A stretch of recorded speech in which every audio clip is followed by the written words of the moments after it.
That's better. Okay, just because I connected my second display after I'd opened OBS, it didn't actually find it. So,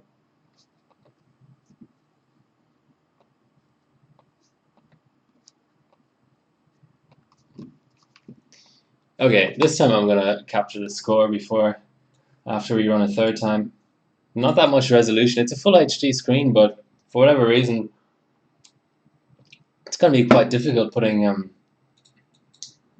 the windows on here in some sort of sensible manner.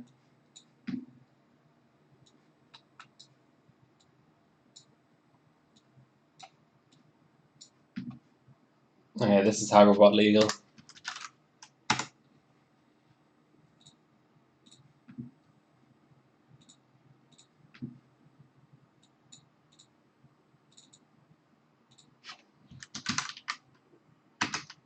Geekbench 2 is not a thing, but Geekbench 3 is.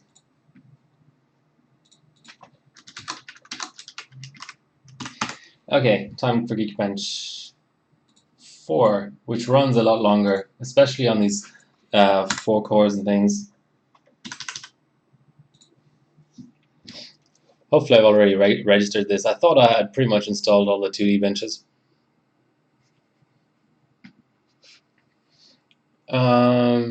Okay, so now back to our now fixed browser window.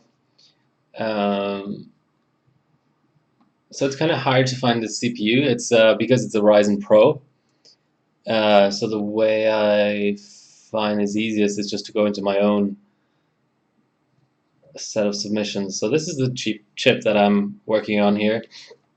And the only thing I've already done is a CPU-Z validation. So 3.3 gigahertz, nothing special. And we're just going to go through everything and grab all of the golds. And hopefully afterwards I'll have like 20, 30 more golds. Because one of the achievements that I'm looking to get is 500 golds, which is right here. And I'm on 363. So if we're doing well, maybe we'll get to like 400. So that's only in quotation marks 100 away.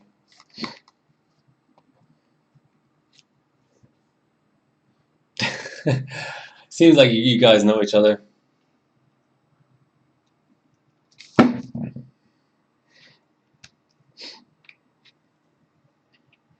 Just gonna put out one more notification here.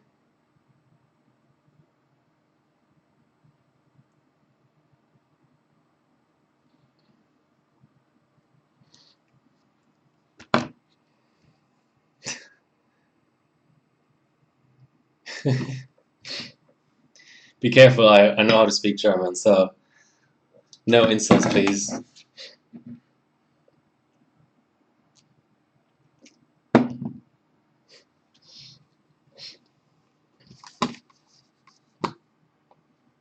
Really, yeah.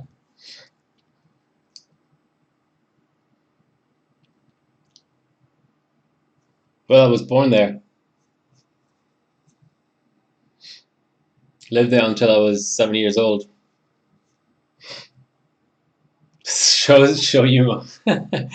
Well, I want people to be able to watch this VOD, so I'd like to keep it English only for audio at least. I don't mind German in chat, but yeah. Hopefully I don't have some sort of cold coming on or something.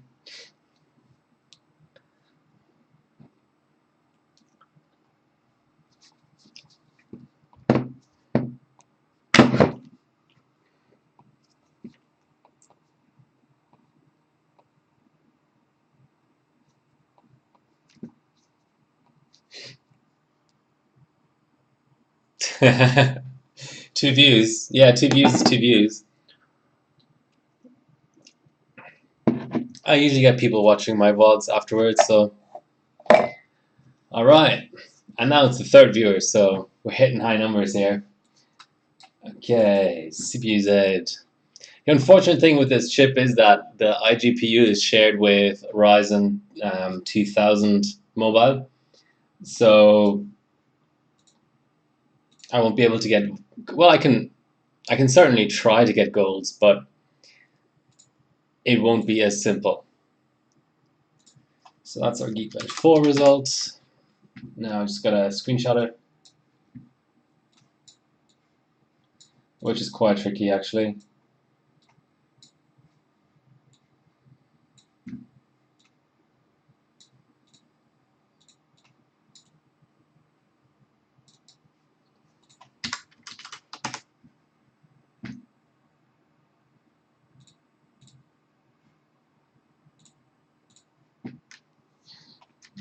Four.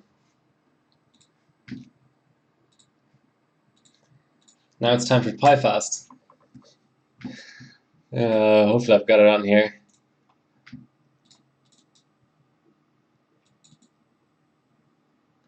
I don't know. Let's be a little bit cheeky and do a 4K run. See what happens. That's a little bit longer. No drop frames is always good. I like my new internet. Since the Dutch is not really German. Okay. How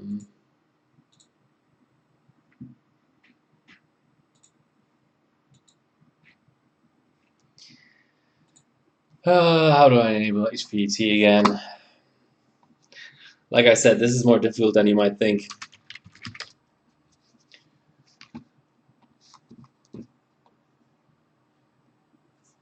Hopefully it will tell me here.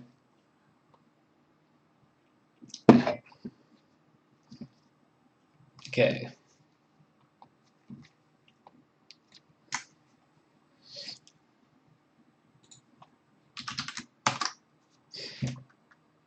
PCD edit set use platform block. Yes. And let's throw in reboot. Let's see if we can see actually get into BIOS on this laptop while capturing. That's always interesting.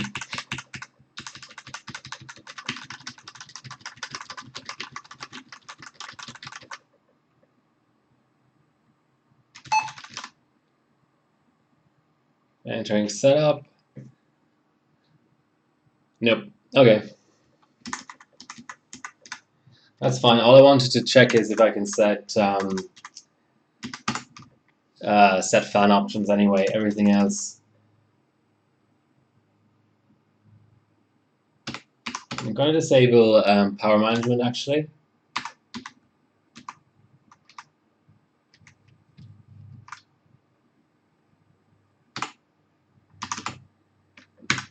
Let's see what happens.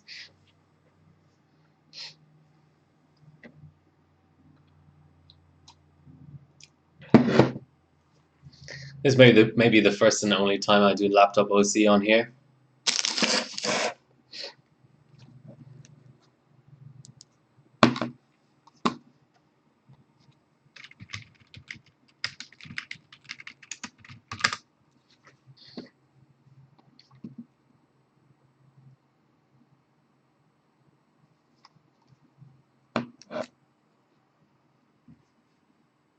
Do I like Germany?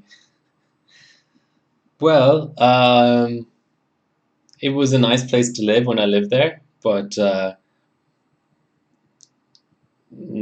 think it's too cold.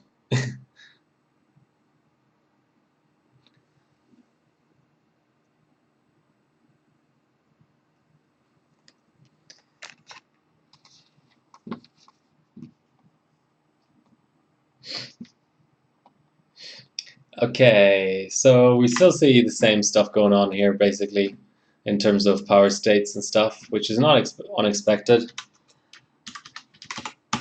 But at least X265 should be happy now. Taking a long time to load up, though. 20 to 45. Okay, yes, so HPT timer is active. That's always nice. Let's go. Let's try real time. I'm interested to see what kind of um, FPS we're going to get here. 5 isn't bad to start. I think for Germany, I think there are just a few too many rules. That's what kind of bothers me a little bit about Germany, is that there's just too many rules. But some people love rules, so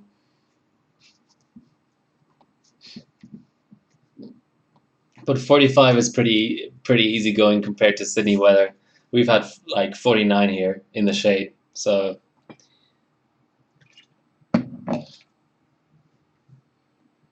do you guys bench? How did you find the stream? I know what you mean. That's good. Okay, the fan is still not fully spinning, but what I might do after this is add some custom instructions as well. Only a 5-minute run is pretty quick, to be honest, for a laptop.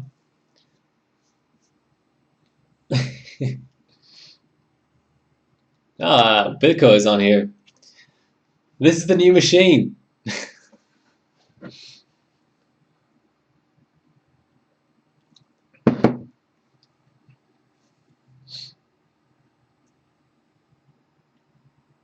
I don't buy anything else except.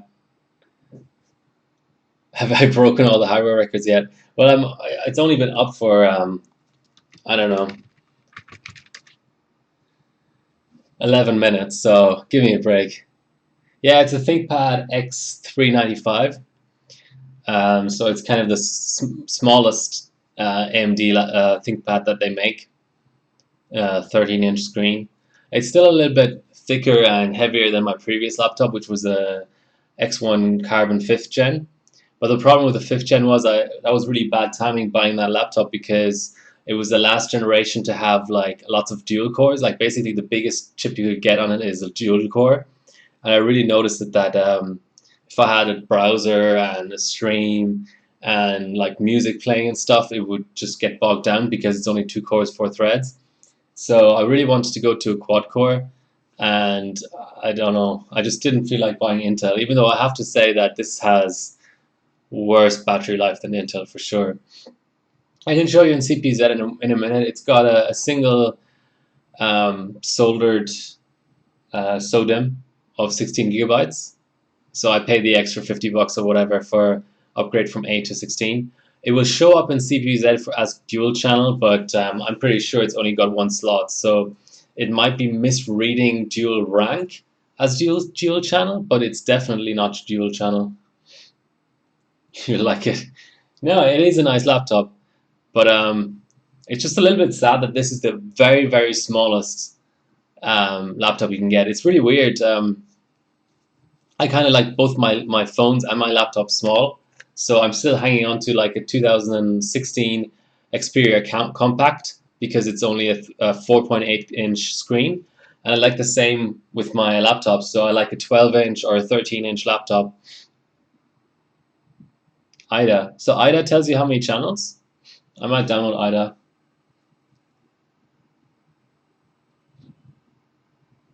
Yeah, the AMD laptops do perform well, and they do tend to be a little bit cheaper than the Intel ones. But for laptops, battery life is also really important, and I think that's where they still struggle.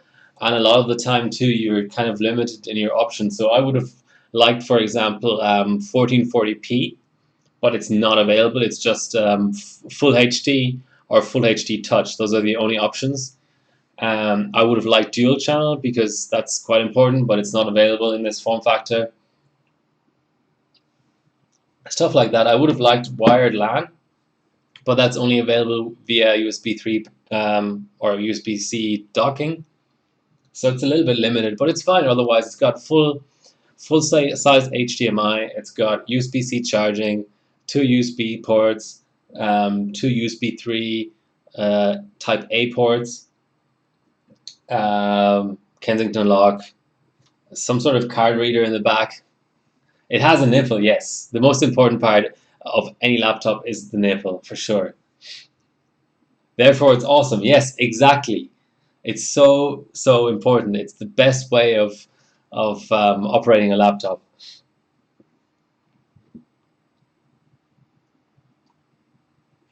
And it's a ThinkPad nipples too, so it's better. I've used Dell laptops with nipples before, and it was better than not having a nipple, but it's nowhere near as good as having a ThinkPad. And it's just indestructible. My X1 Carbon, I don't know how many times I dropped and stuff. Yeah, what was your old ThinkPad? Yes. Nipple lovers in the chat. I love it. I should rename the stream Nipple Lovers. Overclocking live. I'd probably get banned for that. Overclocking live stream for hash 47 Nipple Lovers. IBM ThinkPad. IBM, was it 2009 when it went from Lenovo to from IBM to Lenovo? It's been a while. Nipple guy. IDA. Okay, I should download IDA next. I'm down for. I'm taking all requests. I'm down for running any bench you want. I want all the goals, but that's an easy thing to do on my daily laptop. StarCraft. StarCraft Brood War or StarCraft 2?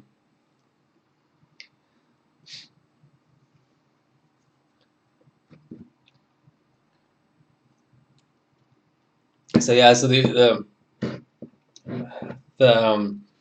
shame about I don't know. I mean, I should try and find a way of hooking up 3 screens to my streaming rig, because I want OBS in one screen and I want my stream playing back on another screen, and then I want a screen for looking at HowrBot and stuff.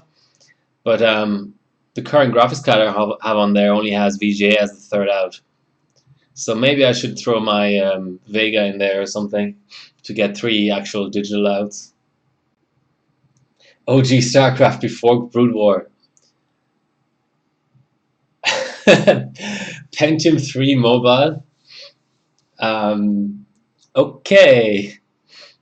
So it looks like we're looking at sort of like an 8-minute run, which isn't so bad. Let's have another look at our little. Maybe we should compare to other processors on that socket. So Bilko, what's a good processor to compare to? Another low spec quad core. Would it be something like a 2600H? That's a 45-watt TDP though. Okay, let's send one.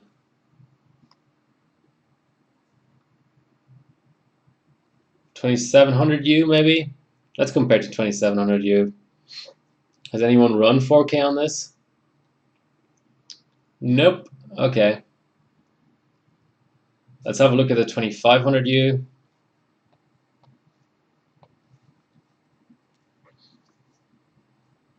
We have a result, and it's very, very different to mine. So let's see. Still DDR4, still dual, HPET on, Windows 10, 4-core thread. It seems like this thing, well, I don't know, it's hard to tell from the screenshot. So we've got a 2.8 here, and this is 3.6. I don't know what the secret is here, to be honest. Is this guy memory starved or something? That sounds like a very, very big difference over such a long-running bench, to be honest. Same instructions and everything. Oh yeah, I'm open to ideas about why that's slower. It's probably just clock speeds are better. Yeah. Fair enough. Fair enough. Okay, let's save that.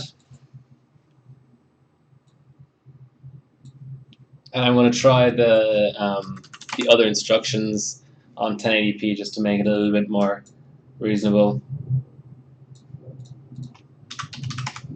I'd love to submit a reference frequency score as well, but I don't think this motherboard is in the database. I did check. Would have been funny if it was.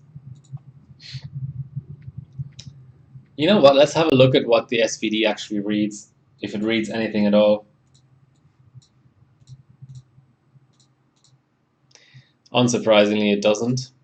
So it's telling me there's two slots, and it's telling me it's dual channel, but it really, really isn't. I promise you. Lenovo, I mean, you can look at the maintenance manuals and stuff. First of all, the RAM isn't user replaceable at all because it's soldered, and secondly, there's only one slot.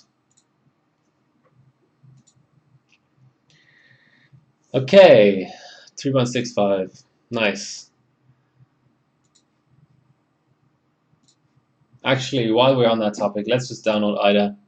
So do I just, I've never actually, ugh, new window. um, I've never actually run IDA. Australian Indigenous Doctors Association, that's not what I mean.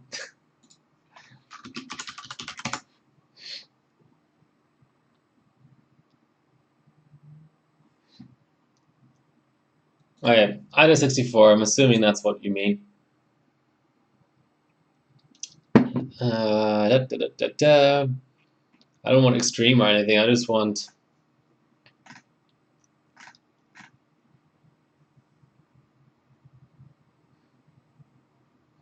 Okay.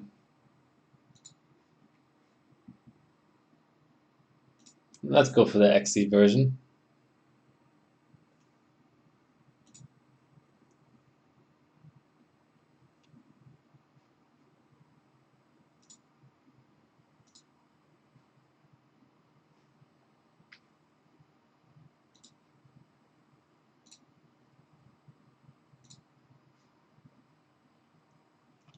So slow.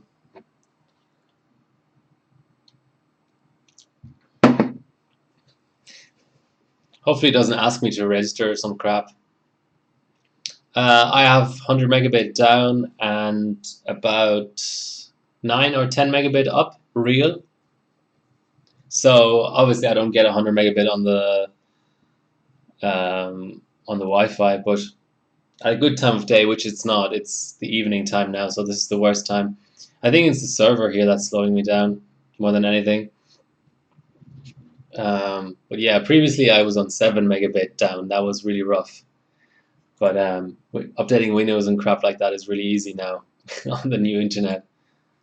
It's cable. Yeah, whatever.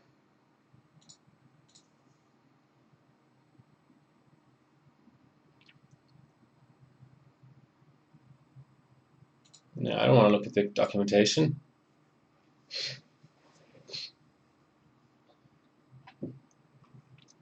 Yeah, whatever. Memory. Where's memory? Software config.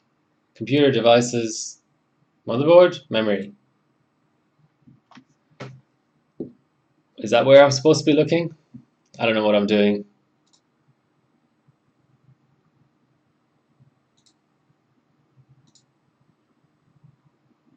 SPD isn't reading out.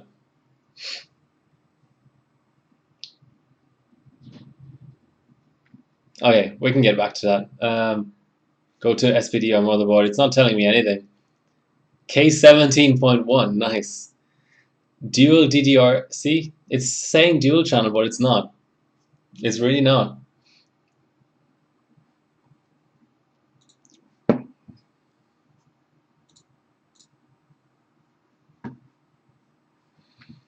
Okay, time for a bit of 1080p.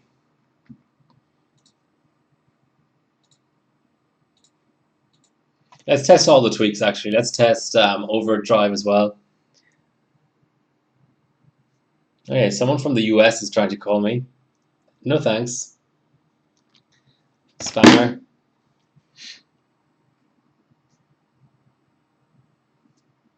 I gotta run Firestrike.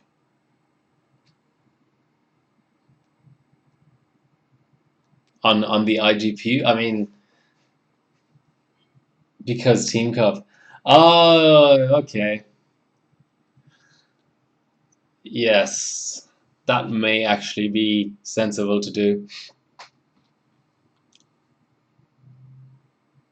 I didn't know that. Yeah, it's just the regular preset, isn't it? Not extreme or ultra. Ultra would be interesting to see on a setup like this.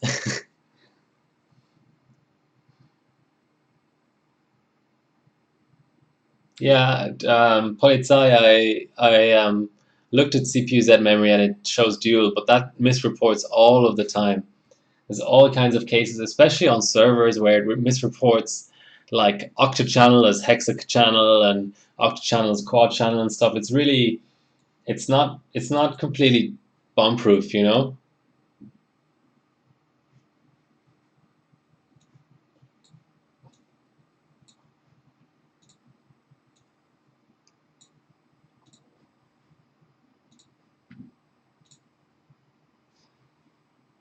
Okay, so that was a 17.3 or thereabouts.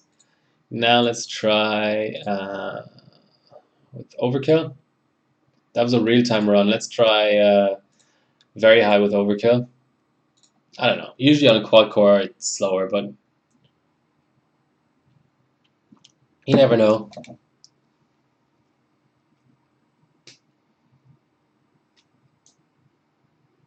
Hide engineer. What's the difference between extreme and engineer? Aquamac.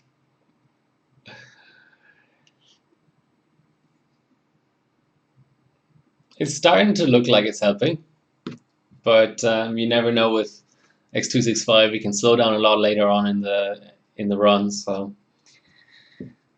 let's withhold our judgment for now.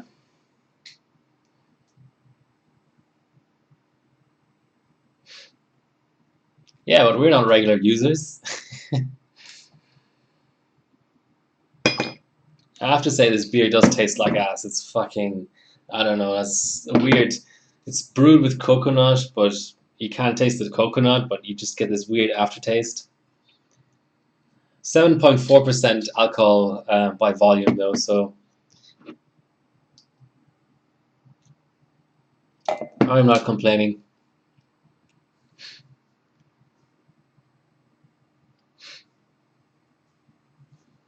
Now the fan is really spinning. Overkill has I finally found a bench that is heavy enough for it to really spin up the fan completely. Yeah, that's how we do it in Australia.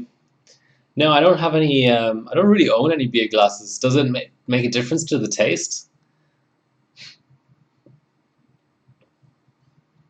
I need a real beer glass. That's you're talking like a real German there, Polizei.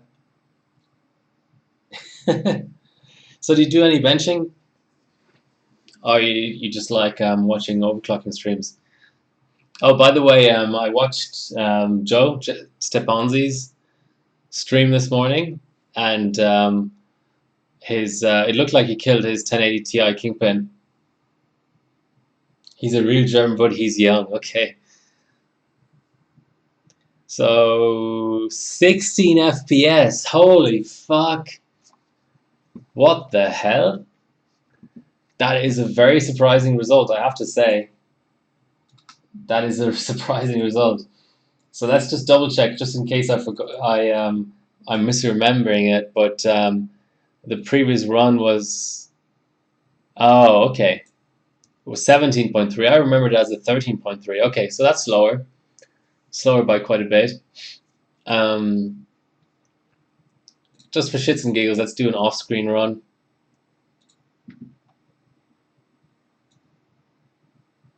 In case nobody knows, or people don't know, you can stop the rendered video from being the video rendering window from being rendered by going overkill and pressing run.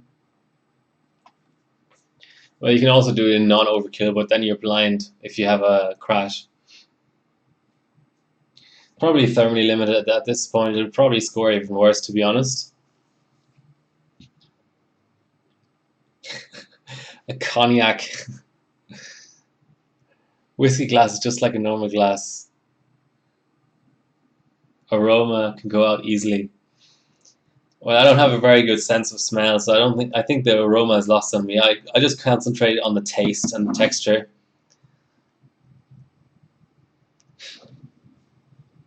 But thanks for that education. I really appreciate it. No, I completely agree. I mean, that completely makes sense to me.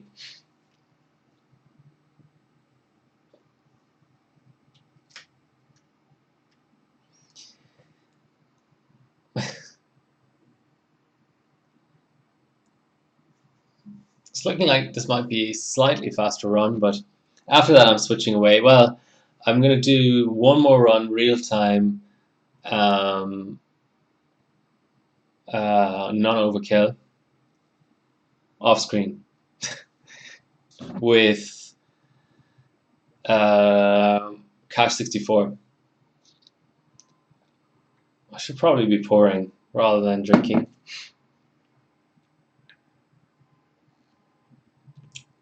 The beer is a local beer. I can put it in the. I don't know if you know the Untapped app, but basically there you get all the information. It's not really available elsewhere. I don't think you can get it abroad. Maybe on a specialist website. I get a beer glass.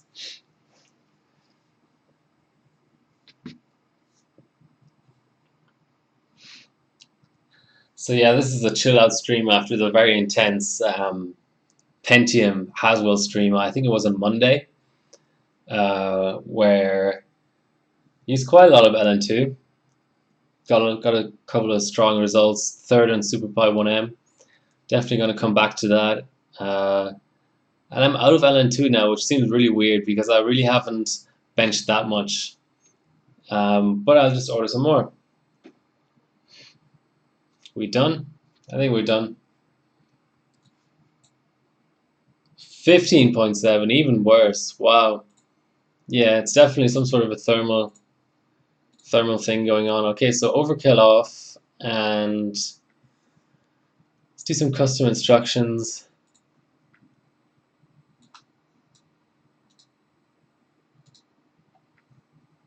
If only I could remember which ones. Okay, so I can see them here. MX2, SC fast, SC3.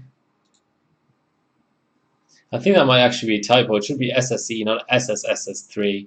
Like, there's three S's for SS. You see that? Or, well, I'm confused now. I don't remember that being there. AVX, obviously, and AVX2, and Cache 64, and BMI.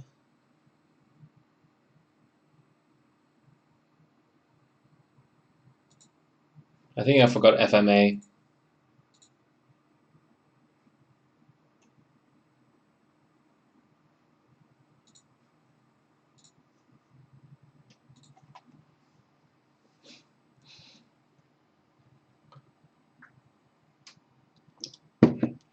Pro tip. Okay, here comes the pro tip.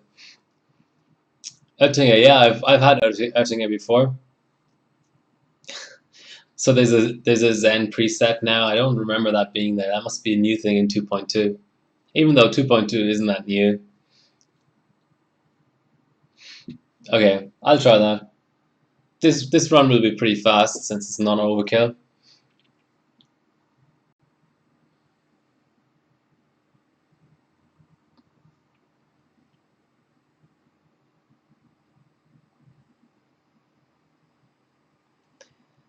I'll have to find my USB stick with all the 3D benches on it, because that's where my offline install of Firestrike is on. Because I'm not going to go the. I have a key. I have a legit key, but I'm not going to go the Steam route. It's fucking retarded. I hate using Steam to install anything. I'm sure it's great for gamers who have a library of 50 different things, but for a bencher, Steam is just AIDS. Oh, here we go. So that's a 17.5, which is still slower.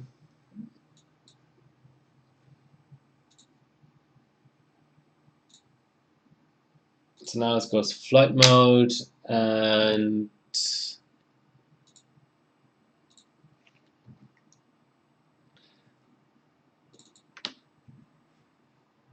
oh, it is okay. I'm gonna save it. No, 17.47. I can remember that.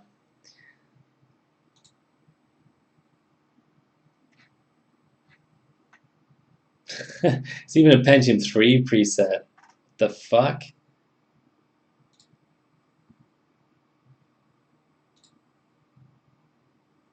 But see, now I can't enable Cat64, so that's all the same as before anyway. That's exactly the same preset as before. So, okay. Then go to custom. Whatever, I just ran the exact same thing. So I'm just going to save this and then onto the next bench, which will be, I'm going to say GPU Pi 1B, I think. So here we go. This is the joys of um, OEMs. You know, the name of this motherboard is 20NL-CT01WW. Just rolls off the tongue, doesn't it? I am on the latest Agiza available. I did actually do a BIOS update. That's one criticism I do have of Lenovo, is that both the BIOS and therefore the Agiza and the 3D driver were not up to date, even though this is literally, this laptop has just been released a couple of weeks ago. I literally bought it a week or so after it appeared on the site. MemTab, yeah. Not that it's going to matter, but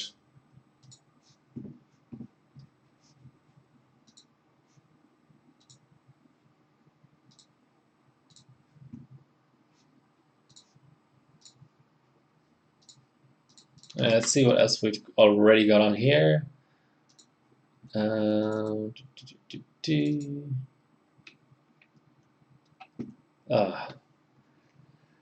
not a whole pile. Okay, Cinebench 11.5 is a decent bench. Let's try the tweaks. Just for shits and giggles, let's try the tweaks here as well.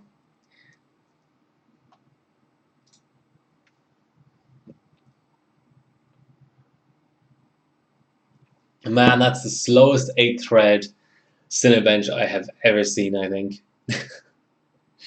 I'm used to seeing low thread count and fast completion speed, but high thread count and slow completion speed is something that just looks weird to my eyes. Like I've benched 4-thread CPUs on LN2 and stuff, but I don't think I've ever benched an 8-thread CPU that was as slow as this. OS is unknown edition. That's kind of interesting.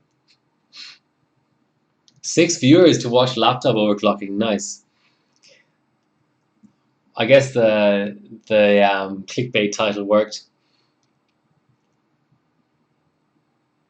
Okay, I have no idea if that's a good score, but that's getting saved.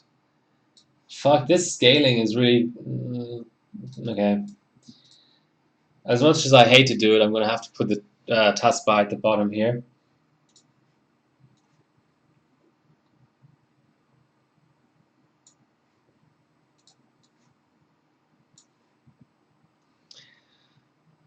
Okay, this is kind of dodgy, but what can I do? Unless I'm going to scale or something.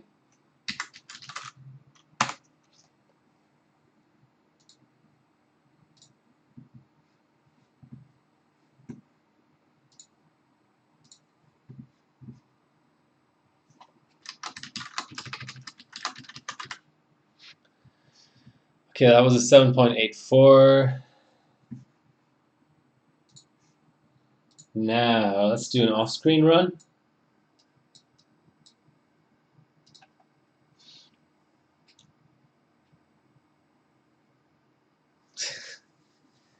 Yeah, 7.48. That's the German in me coming out, you know? Throw it in a box.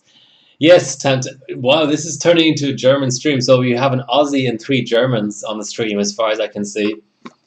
Hold on, who else is on here who I recognize?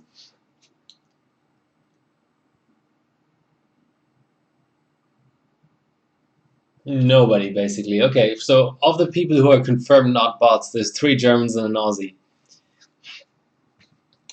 That's fine though. It's a bit early in Germany, isn't it? Isn't it like 8 a.m. or something? Only one of an 8G run though. Any language is acceptable in chat, Tanta, Keta. But I just will answer in English, just for the purposes of the VOD. I don't want to put other audio languages in the VOD. Hopefully that makes some sort of sense to you. Wow, it got dark quick outside.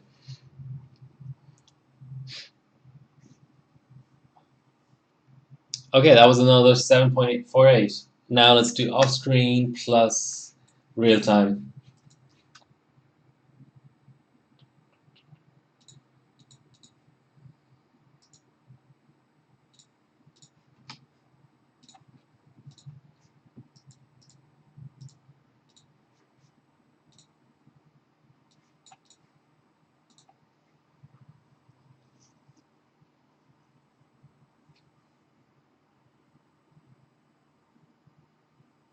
Okay, is it Bilko, is that specific to Zen?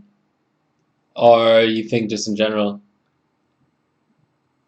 Um, yeah, 11.5, I find it weird because I sometimes get a huge jump from real time and sometimes I get nothing from real time. Sometimes I get a reduction score from real time. So the old like saying of, oh, always use real time for both versions of Cinebench, it's really going to help you, um, is not really true. So um, Cinebench 15, I think priority always helps. I think it's very platform dependent whether you want real time or off screen plus high. But for 11.5, I haven't really found a pattern. 11.5, you say on a dice? Okay, that's interesting.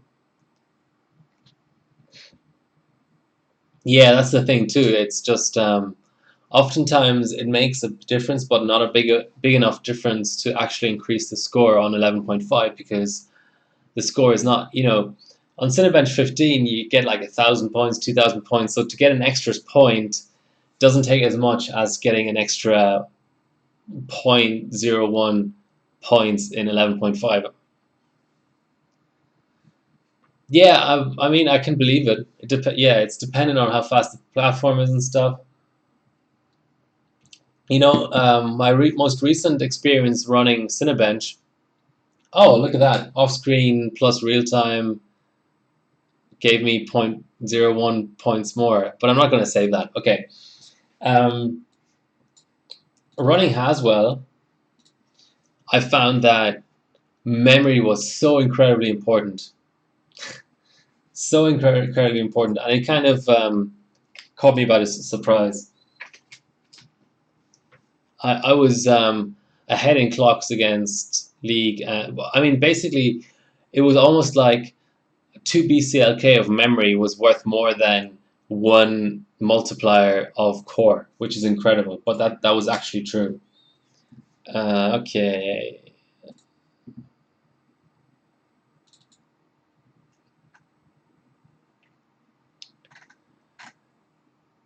So this is the 2D stake. So let's get 15, 20, and both GPU pies. Let's start with those for the moment.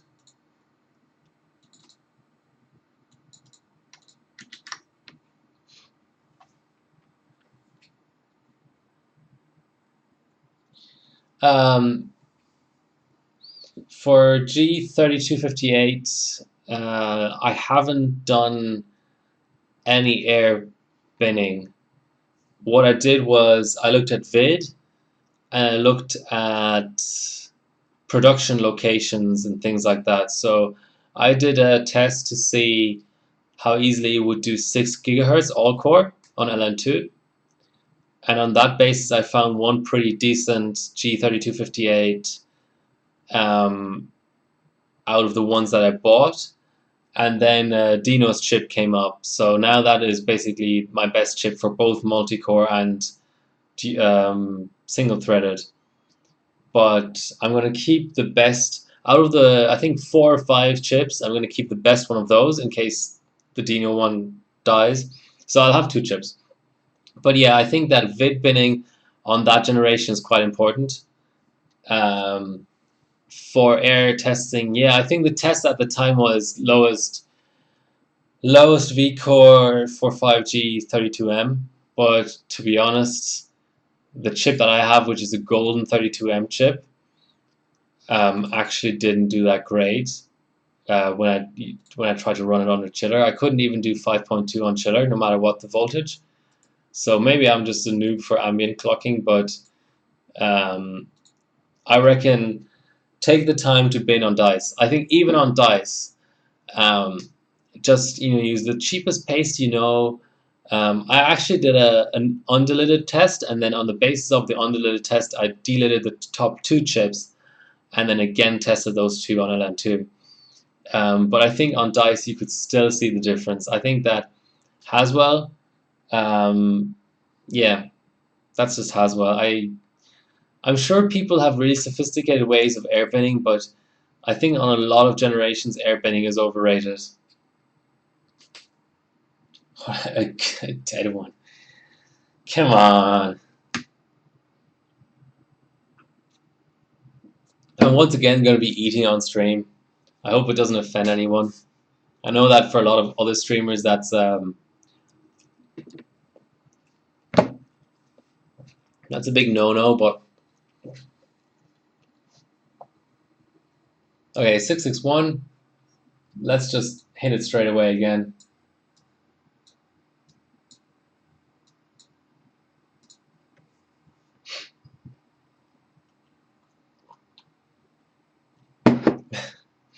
Oof to what? Oof to cold binning? Oof to eating on stream? I need a bit of context there.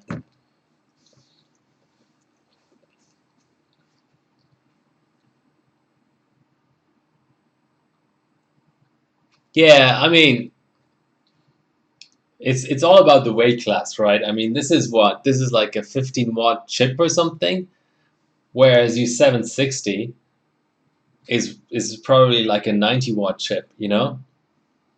Oh, okay. Here comes the question. Let's just look it up straight away. Ugh.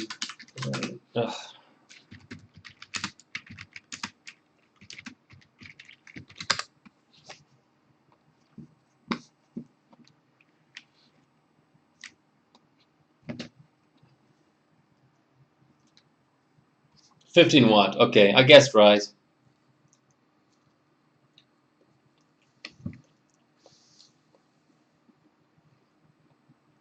So of course, now let's actually just have a brief look at this. So in case people are not familiar with it, okay, so 4-core 8-thread.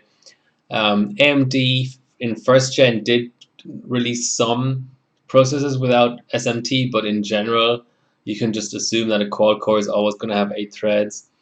So max boost of 3.7, that's very adventurous. I haven't even seen that in a CPU-Z readout. That might be a bit of kind of like fake news. Okay, so a CTDP of 12 to 25, so it's down to the OEM to configure that. And to be honest, I don't know what Lenovo configured here. Obviously, it would be a massive. Okay, all mobile chips have SMT. That makes sense. It would be a massive advantage if Lenovo had configured this chip to 25 watts. I don't think so. I think it's probably on default. Max temp of 95. It's not unlocked. 384 L1 cache seems a bit like an odd number. Okay, so it's got a Vega 8 mobile, so that shares that with a lot of CPUs. But let's see if we can beat some other 3D scores on that APU or that iGPU anyway.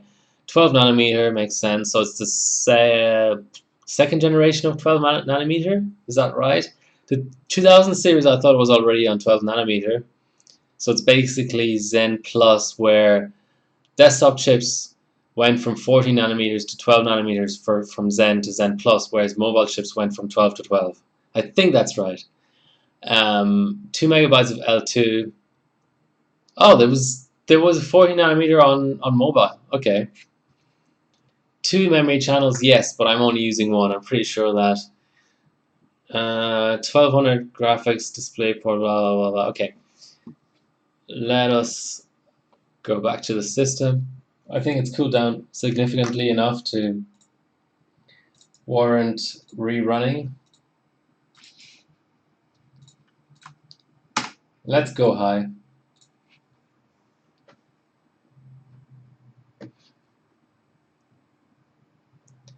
Yeah, because it's an ultrabook basically. It's got single channel soldered RAM.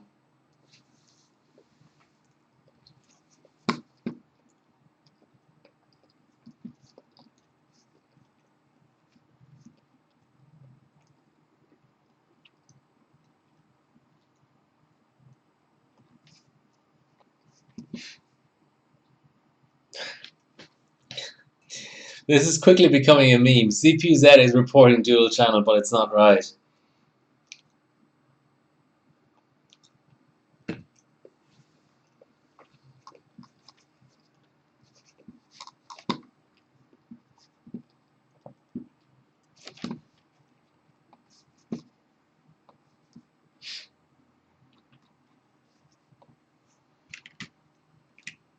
.664. Okay, that's I'm happy with that.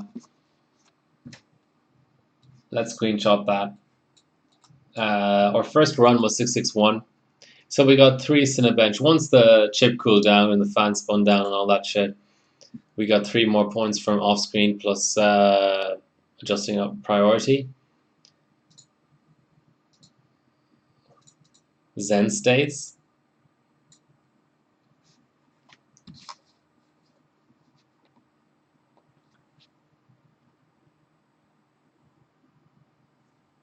Explorer shutdown. This was supposed to be just a very chilled stream where I'm just pumping out goals, and everyone's going, do this tweak, do that tweak. That's gonna give you a couple of Cinebench points or whatever.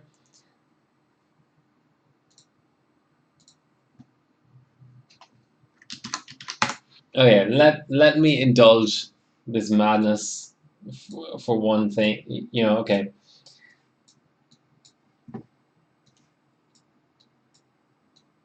You've got to remember, this is my daily laptop, so I don't want to kill it or anything. Let's see. What can we kill?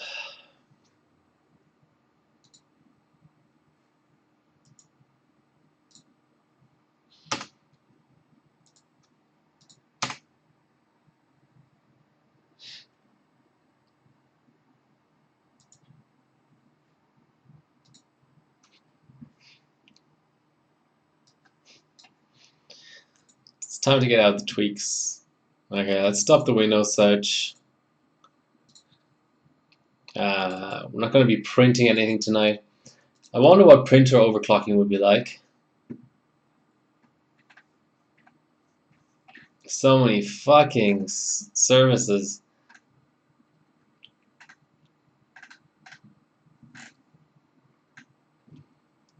Let's kill Security Center. I can't do it. Can I kill Windows Defender? No.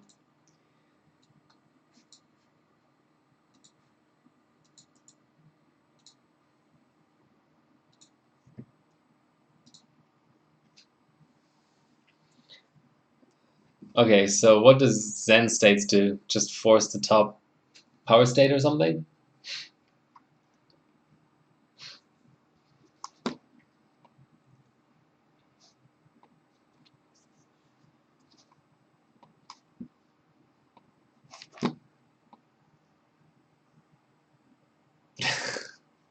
I'm not doing that. So Splaife with a new 16-core W prime. Global first place, that's pretty decent. 6G in anything Skylake X is pretty decent. What else do we have? Oh look, it's ground. Let's actually analyze this 1M run. I'm curious. So fifth rank, 5.4 on Bloomfield is decent.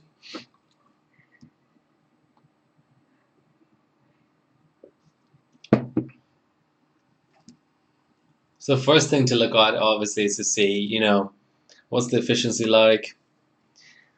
So beating Nanak and Ikozarov in terms of efficiency, and otherwise it's just pure clocks. So our run has finished here, and we got 1 point out of it. There we go, 665. That's not what I wanted.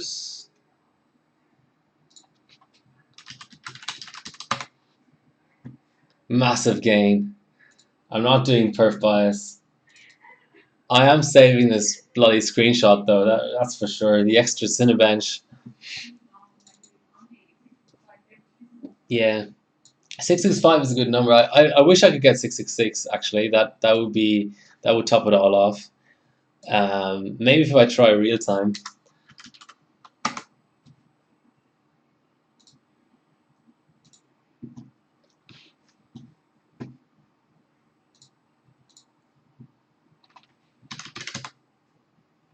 Rerun.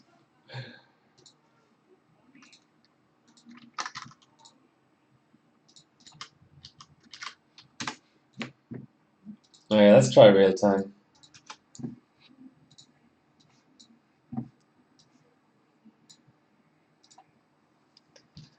Get the evil. Okay, so what else is going on in this? So it looks like he used the maximize tweak, judging by how what the Superpie winner looks like. So 4.4 on Encore is decent. Analyze your scores. Okay, I'll do that next. 776 2061 T. 1037. I mean, it's a lock chip, right? That's the problem, is that memory is very much tied into. It's so different to modern overclocking. Modern overclocking, especially on the AMD side with quarter multipliers and stuff, you very much clock the core entirely independent of memory, and you also kind of clock memory independent of BCLK. Whereas here, BCLK is everything. But okay, let's look at some of Santa's scores if they're still on the front page. 670. What the hell? Six. Where did those 5 extra Cinebench points come from? I don't really get it.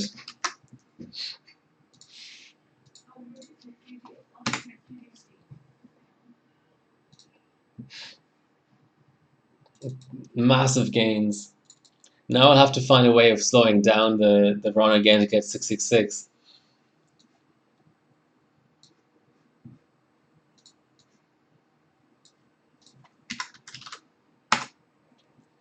Yeah, I think it pretty much doesn't matter what hardware you're benching. You always want, as a bencher, you always want more. You always want a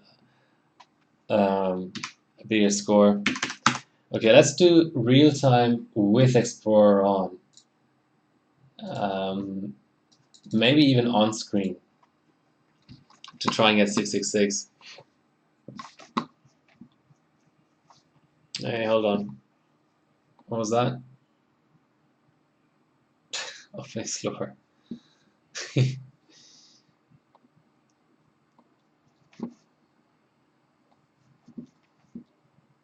Okay.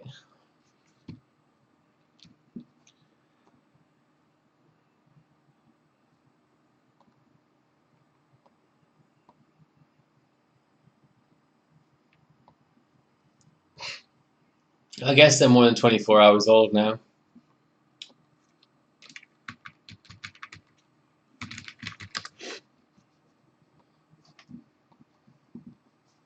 but I'll see them in your feed, so it's all good.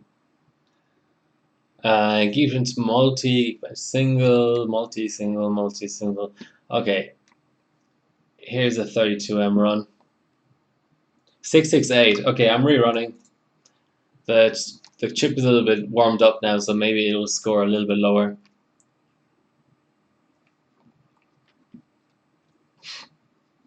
So we're on dice, and it's Linfield. So 4 cores, 4 threads, 3.6 QPI, and 3.6 Encore. So we're on PSC, 11.11.11.1. I like that. 6.10.6 is very solid. It's always hard to get PSC to tighten up like that. So when I was running Bloomfield, well, that's triple channel, so it's a little bit different. But when I was running Bloomfield, I couldn't tighten TRCD to 10, even though I was very low on the frequency. So 123 TRC looks a little bit wild, but maybe that's just the platform. I'm not familiar with the platform, but otherwise it looks good. What's your reason for that board? Don't you have some gigaboard? Oh, 630s in a bench. That's a big drop. Okay, so TRFC on auto, that's fine. I mean, TRFC doesn't usually matter that much. I'm gonna wait for the laptop to cool down a little bit because it's just dropped 30 points, so clearly it's struggling. What did you do for Waza here? I'd be curious to see. Um, yeah, quad core. So how does Linfield? So first of all, in terms of do core binning? So do you look at every single core on 1M and then pick the fastest one or the one that clocks the highest? Was with Waza, but did you core bin? Because if the core is in the first 2 cores, you could disable 2 cores. But I don't know how this platform works. Maybe your board doesn't support core disabling or something. So it's the only board you have. But you can set, you can set, starting another run over here. You can set max processors in boot.ini. Clock works with 2 cores. Okay.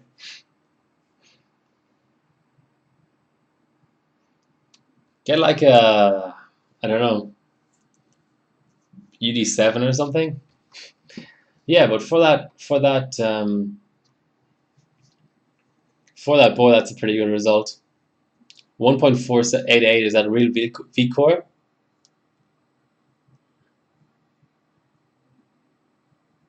Okay.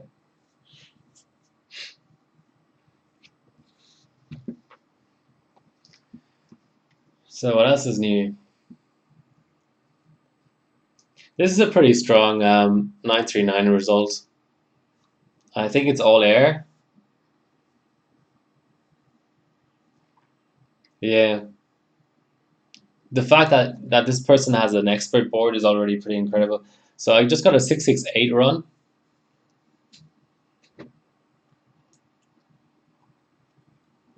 Gonna wait a little bit and try and get 666.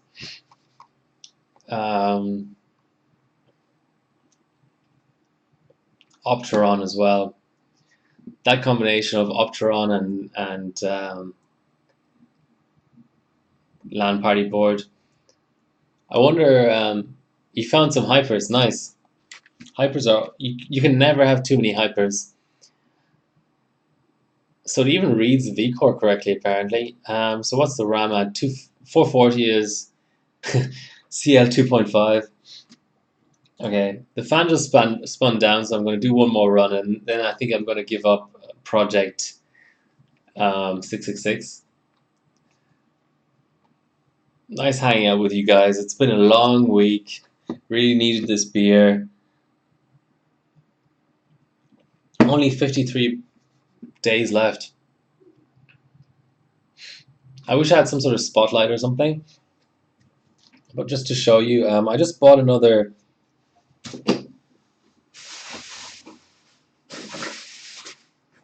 I have some goodies basically.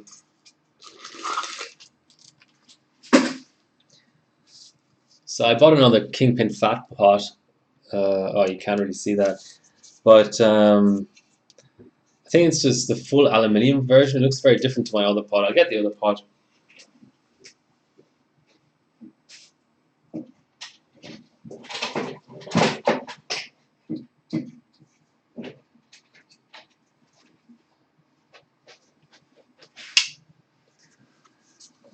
Just for the purposes of this comparison.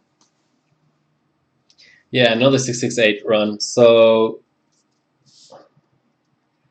I think you can kind of see that they're different. They're both insulated so well that you can't really see. So first of all, well, this is copper lapped, the new pod, and the old pod isn't. But then also, this has got two small holes and two big. So this is probably the latest version of the fat. This has got two big and one small, which you can't see. But anyway, I want to run SLI with those. But let's go on to another bench of some description. Can't keep rerunning Cinebench 15. Let's do Cinebench as my camera completely 2000 CA. That's decent. Let's run Cinebench 2003. And then Cinebench 20 actually.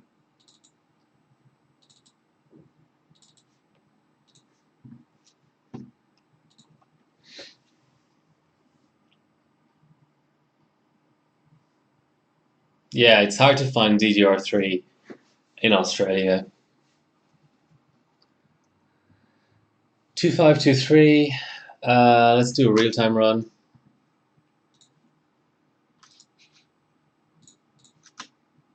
Cinebench 2003 is really flaky. 2523.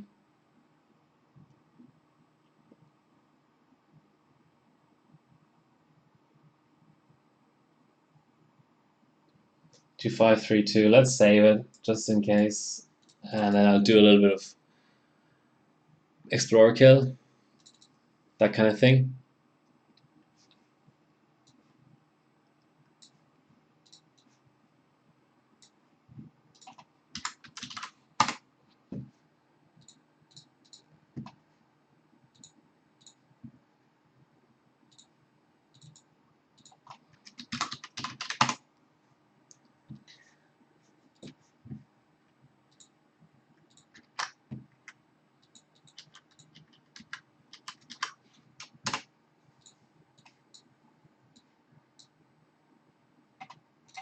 Explorer kill and off screen.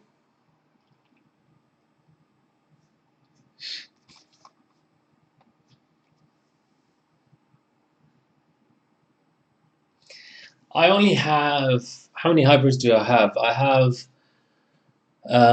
two kits of Dominators. Well, the regular, whatever they're called, version 2.1. One triple kit, so those are that's 4 sticks. One triple kit of GTX 2s and a dual kit of Kingston where one stick is dead. So I only have 9 sticks of hypers. That seemed to help. 2549.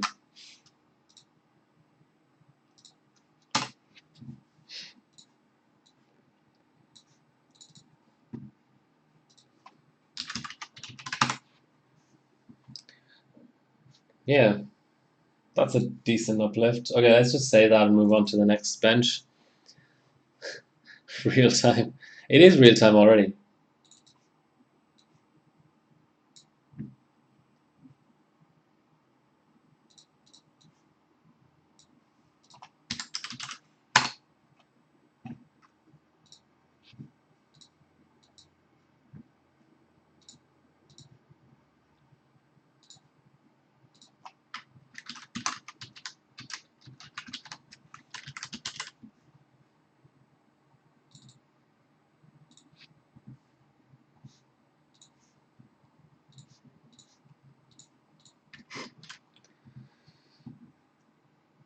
Okay, let's do like a 100M run or something.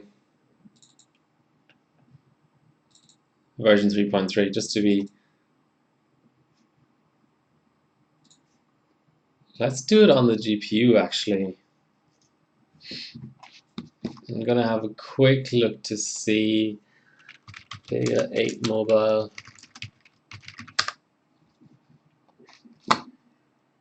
What's the done thing here?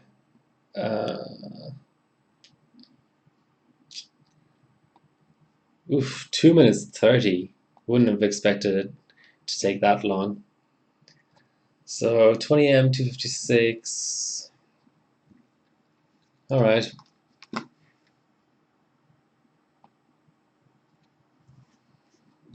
Let's try that. 20M 256.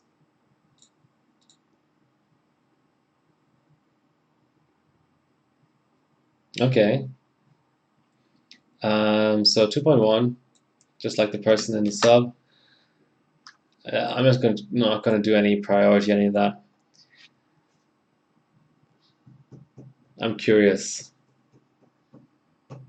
Oh, I'm 5 milliseconds faster than this person at the moment. Slower now, though.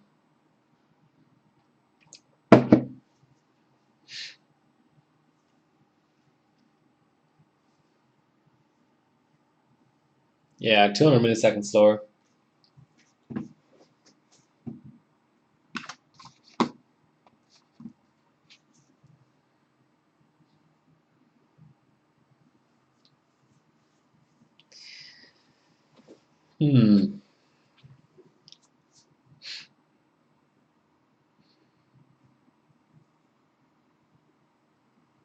I doubt that this will be hitting the thermal limits of the overall package. It is. It is. I was tempted to put my laptop out on the balcony actually, just to get better thermals, but then it's hard to kind of have enough cables running to still be able to use it from here, which is kind of essential. Um, hmm.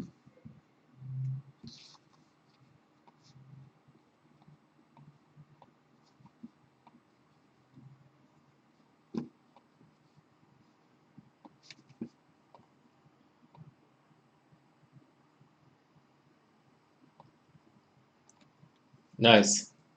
Always good to have more hypers. They're not exactly getting any younger. My GTX 2s are 10 years old, so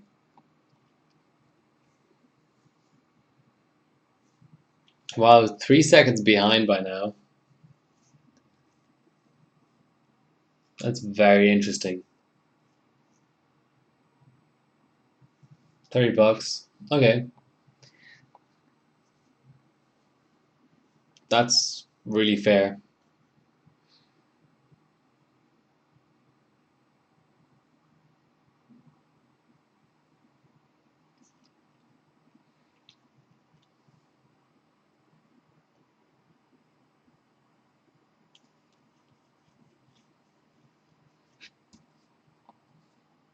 So it was a 2 minute 30.3. 2 minute 34. Okay.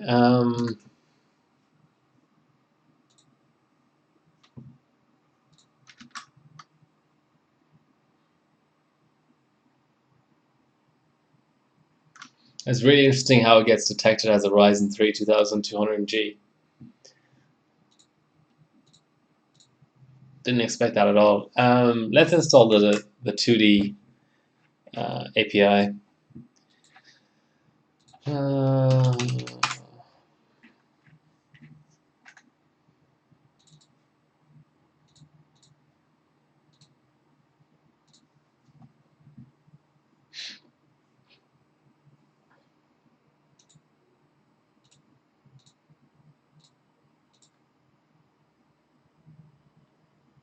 Hopefully I don't need to reboot or anything like that.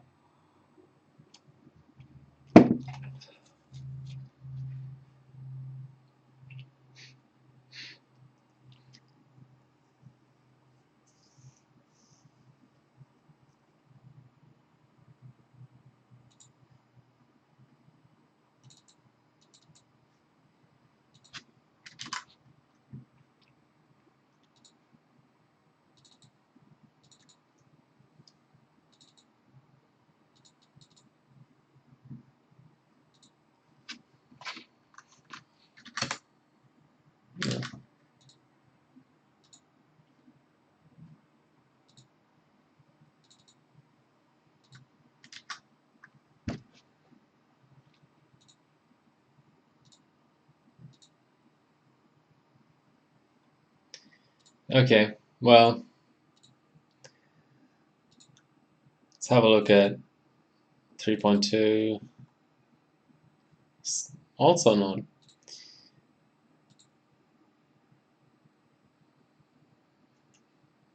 Time for Cinebench 20 then. Ugh. No, I don't want to open up a DLL.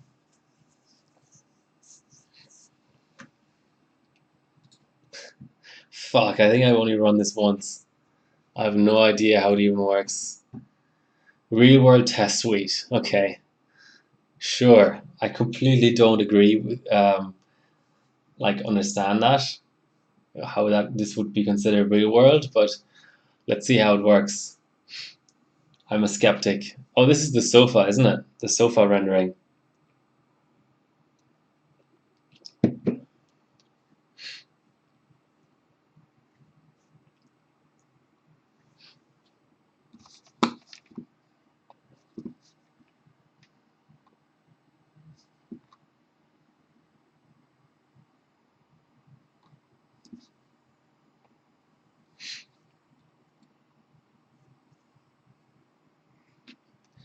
Yeah, I really don't understand the idea behind that. Like, why take such a boring render of someone's living room to be the basis of a benchmark that's going to be run for the next like 10 years? It just doesn't make any sense to me.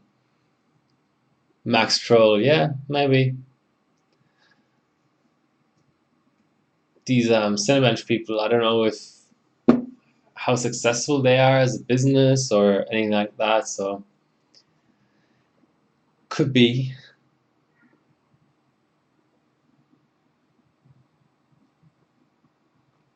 Man, it's so slow. Smoke weed every day.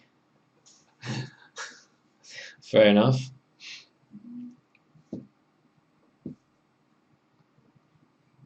By the way, I have a box.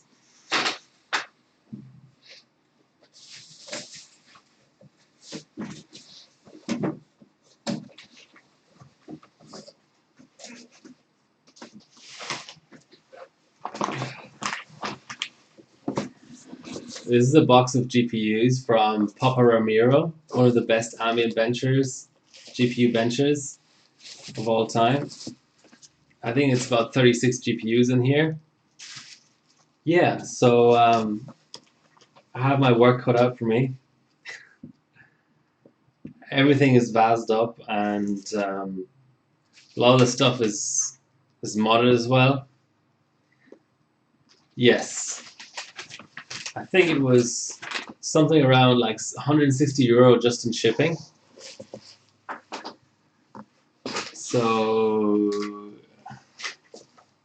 if I could show them off in some meaningful way, I would, but I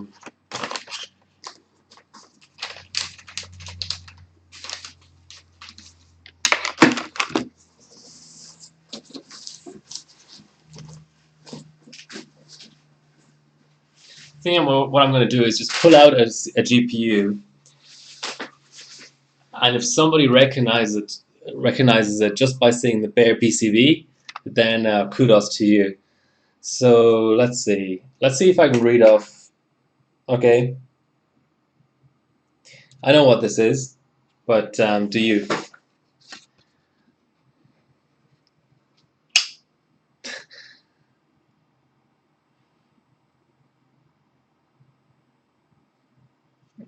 Those are the volt mods. Extra power, trim pot, a few cap mods. This is a gigabyte ATI card. Yes. It is difficult, isn't it? So that's a 3870. Fully modded. What have we got here?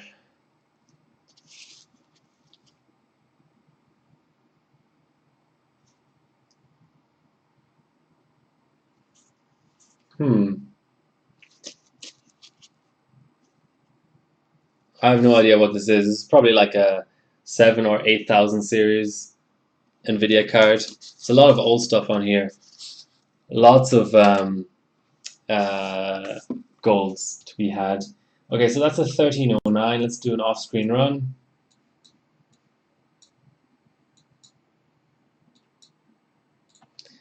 Usually the bright green PCBs are old NVIDIA and GPUs.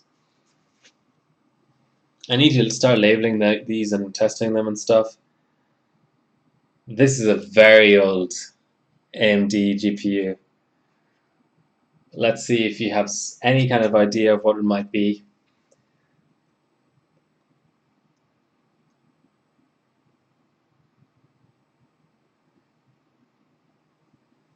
Nah, unmodded.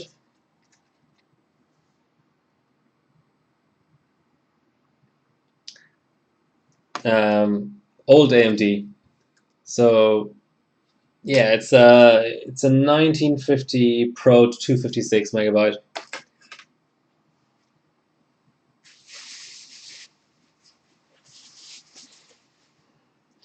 Okay, here we have one that's all VAS'd up. Red PCB, so it's MSI.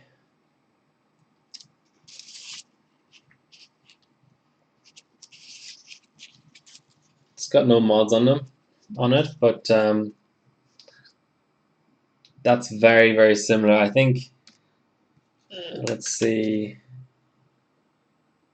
Yeah, it's actually the exact same card, just a different vendor. So here we have a Gigabyte 1950 Pro 256 and an MSI 1950 Pro 256. One VAS'd up, one just bare PCB.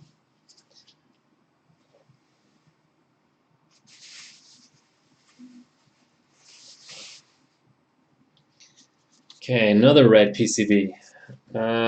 Some mods on this.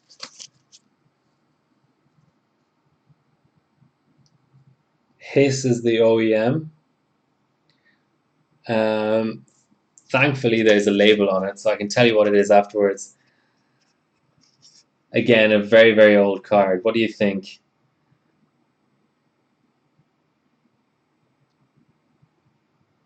It is AMD. I'll show you the back of it as well. You probably can't read the. I'll just cover up the writing.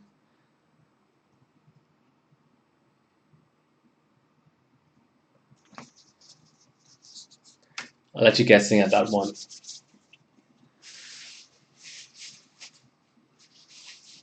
Okay, now a short PCB.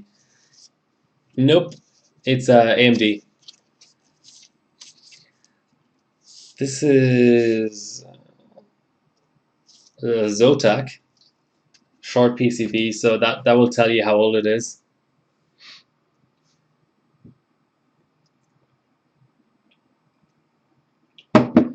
Maybe I can show you the back of it, even though it's all VAS'd up. Yeah, that won't tell you very much. Any guesses on the red PCB one? 2900 XT. I don't know what an 9800 XT is. That's the same generation as the 9700 Pro and all that. Sorry, I was paying for these memes. Bilko, what is this card? You should recognize that.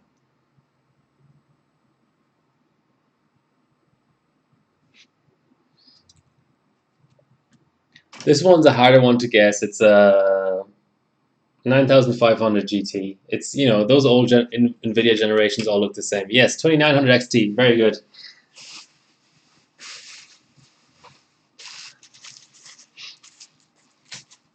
I think my score dropped. Okay, let's do Explorer Kill.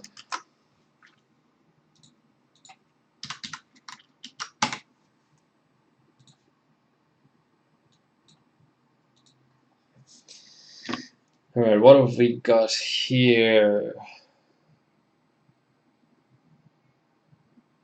Lots of OEM codes.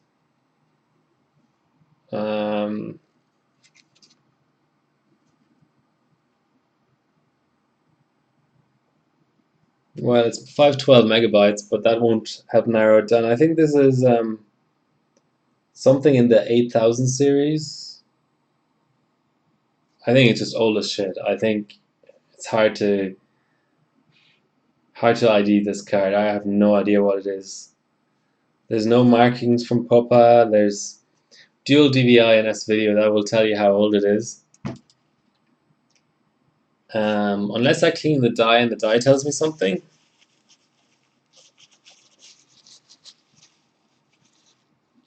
So it is an ATI card.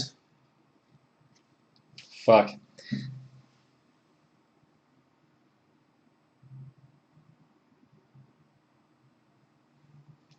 It doesn't even say generation, it just says 0838 on the die, whatever that means. But it is ATI, so that's something. Oh, this has got a loose IO shield on it. And it's got VGA out, so that will but it's got HDMI as well, so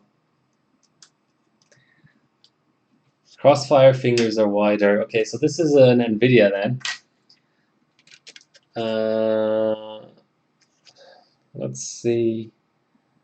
Yeah, okay.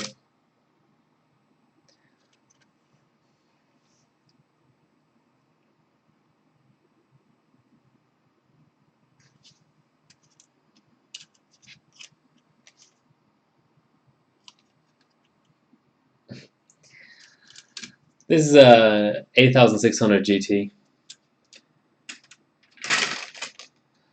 Let me find a reasonable way of stacking these so they don't die. Yeah, lots of older stuff in here. I'll get to the slightly newer stuff later. Okay, tiny die on this. Did 1160 core on chiller, whatever that means. Okay, the exact same card again, 8600 GT. Just a different vendor. Or maybe not even a different vendor.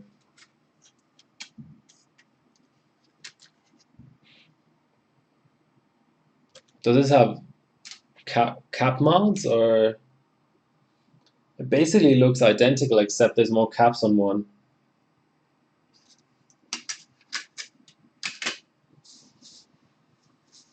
Okay. It's lots of ancient NVIDIA stuff, sorry about that, but okay, this is another 8500 series card. Let's see if we can find something interesting.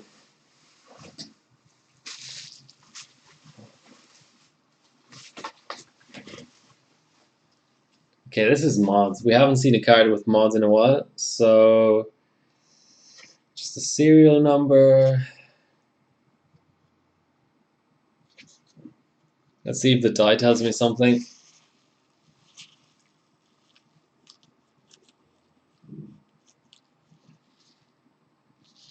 It's an NVIDIA card.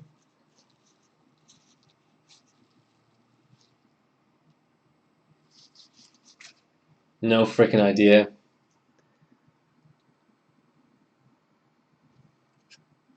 But it's got 2 voltages modded on it.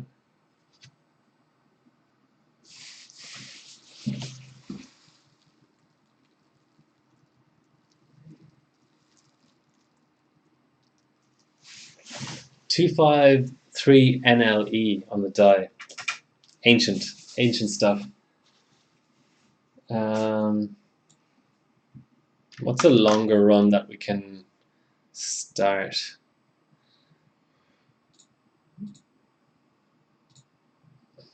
That's the problem with OR20, isn't it? You don't have enough space to show the entire fucking thing.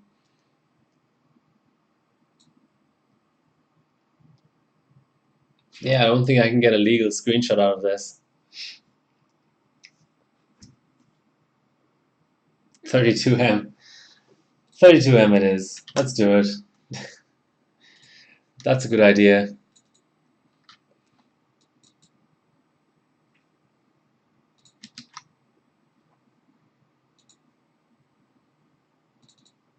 Plug a second screen.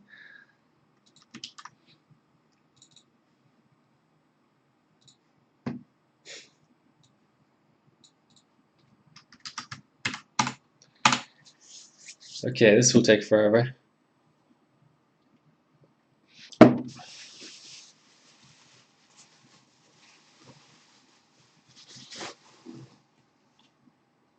Okay, another VASD up card. Oh, okay, AMD. Before Crossfire was a thing, so there's a nice clue for you.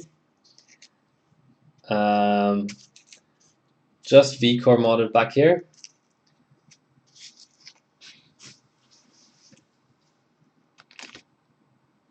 What's this?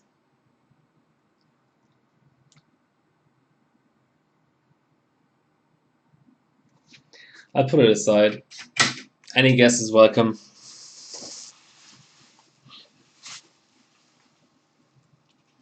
Okay, another VASD up card, another red PCB. Very new. That's a good guess, but it's the 1900 XT 512 megabyte. So here we've got tons of VAS, a couple of cap mods on the back, vCore is modded, dual crossfire fingers. Let's give you some more clues. 1000 megahertz advantage at 1.53 air. Dual DVI and 1S video. Single 6-pin. Like I said, AMD. Much newer. Any guesses?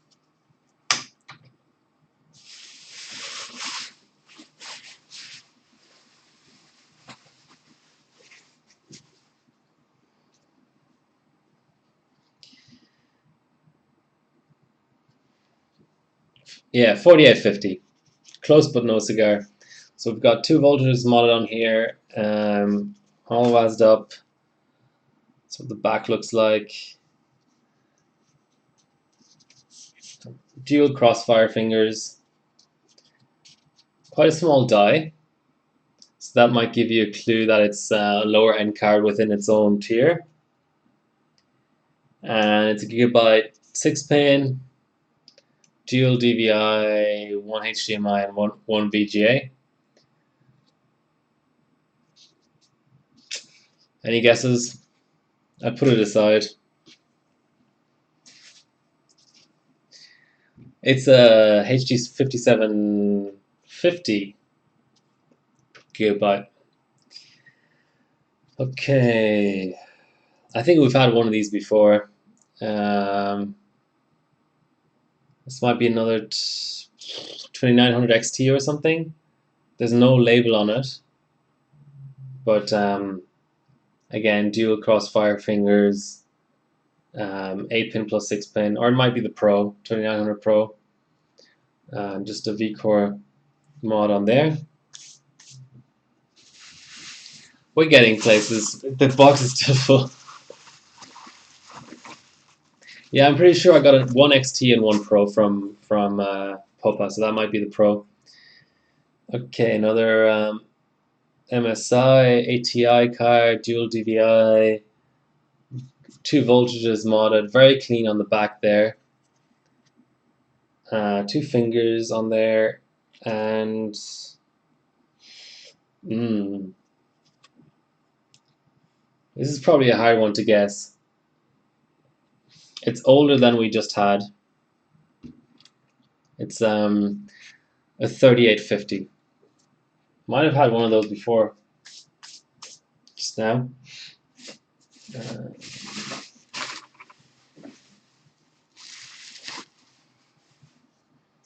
Okay, ATI card with that weird yellow connector. Not sure what that is. Single 6-pin. The die oddly far back. Let's see, can we ID it? It's got a big chip on the back here. It's like a bias chip almost. ATI Rage Theater chip, that should be a clue. Yeah, so this is really old ATI. Yeah, but there's also a fan connector up here. So I'm not really sure what the yellow one does.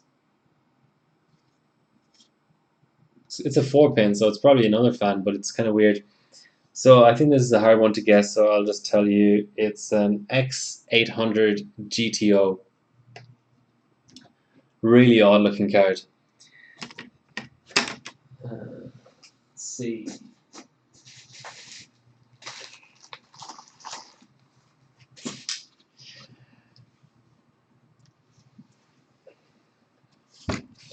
I'm not going to rotate this card because I think it's going to give you too many clues. AGIO, yeah, it could be. Yes, I can't rotate this card because it's going to be really, really obvious. So just from what it looks like on the front, yeah, there you go. It's a sandwich card. And what's even sweeter about it is that, can I show it? VCore is modded on both cards. And just a single 6-pin, which is kind of interesting.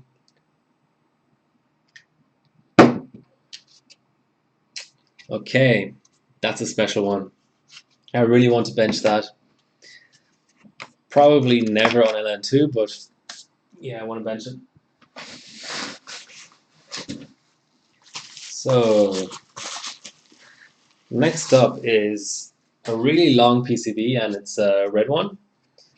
And we've got 2 voltages modded on the back there, quite a big die, and it's got an auxiliary chip here. I don't know what that does. What else can I tell you? It's got HDMI, VGA, and DVI out, and it's got 2 crossfire tabs, tons and tons of memory chips on it.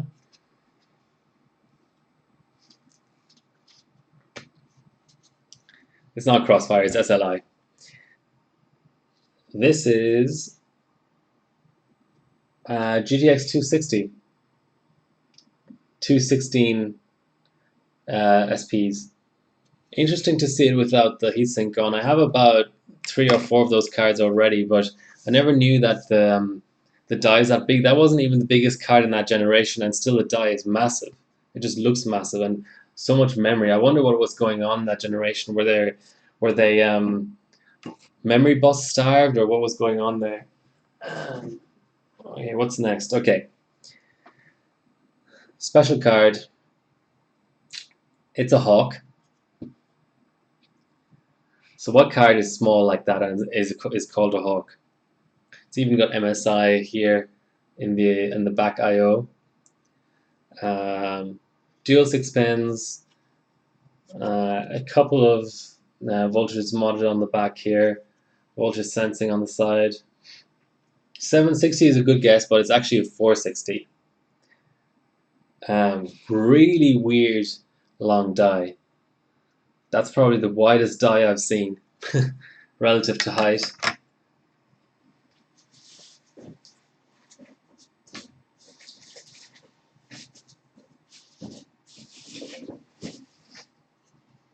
Okay, a dual GPU card, 6-pin and an 8-pin, red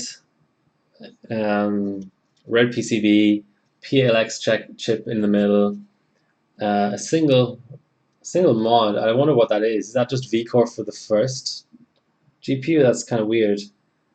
Very few memory chips considering it's It's always hard to keep 4870 X2s and 3870 X2s apart. But I'd have to say it's a 4870 X2 because I think I picked up 2 of those. And the 3870 is a black PCB, so I think this is a 4870 X2. They're really hard to keep apart. Beautiful board. I love it. One of the best in the collection. Let's see. Still got tons left over here. And the Super Pi is still running, so that works out. Okay, another red PCB. I think in Romania it seems like they love their red PCBs. Pretty simple layout, a single 6-pin, a cap mod as far as I can see, just V-Core. Okay, 3870X2, okay. Maybe I got the second from Matt 26 LFC because I got one from Popa, I'm sure, but I have another one back here, so maybe I have two total now. I'll have to check. It's got a sticker. Okay, a clue is that this is a card I had another one of just now in this stack. I'll put it aside for a second.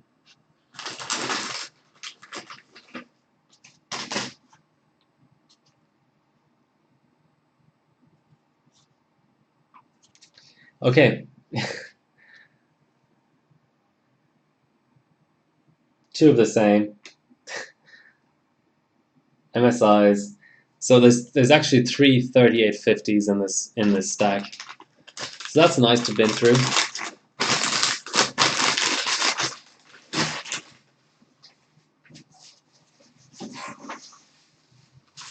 I'm going to try and just skip over the boring stuff. Okay, so older NVIDIA with the light green PCB. The clue is 2 vGPU and 2.3 volts GPU DDR. So this is ancient. This is probably a 7000 series NVIDIA or something like that. Not many mods, just a few heatsink mods on the back there. If you even want to call that a mod. Yeah, I can't see any markings, but it's probably some sort of a 7600, 7900, something like that. And here we've got another one. So this is a 7900 GS.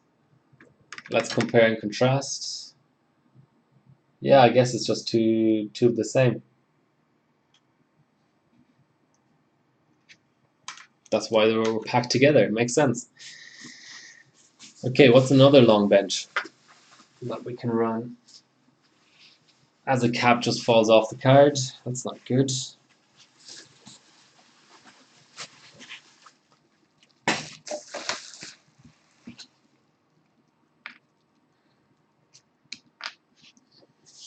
W Prime 1024.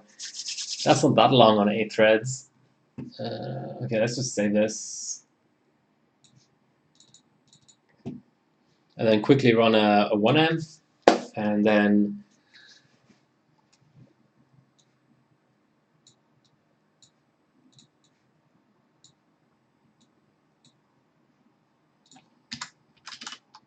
as I have so much Vaso all over my fingers.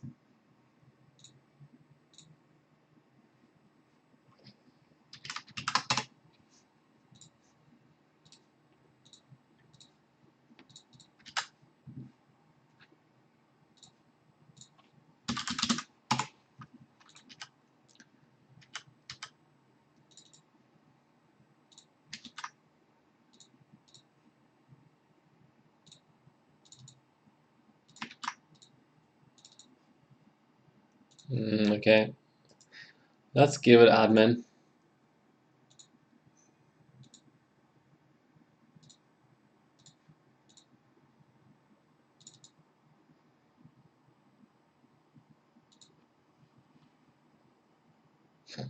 Maybe I should run it in single-threaded mode.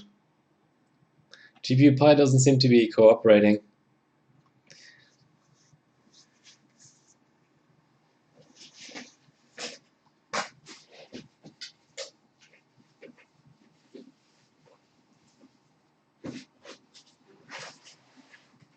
Okay, 10% already. Shit. Okay, newer NVIDIA cards. G80 is the very obvious clue. A couple of mods back there. Dual 6-pin. It's an 8800 GTX. Huge undulated die. Pretty beefy VRM for the time as well. And I'm guessing this is just the sister card. Oh, this is an Ultra. So here we go. This is also modded. I don't think you can really pick those apart. To me, they look exactly identical. Must just be like shader unlocking or some crap going on there. I don't think physically they're really different.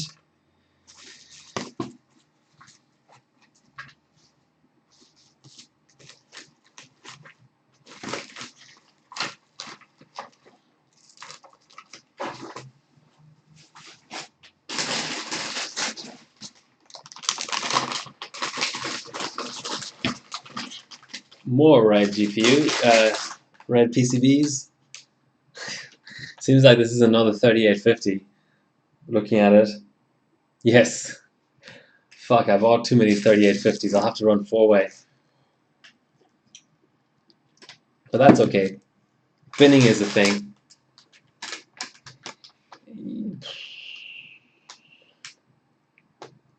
Yes, another 3850.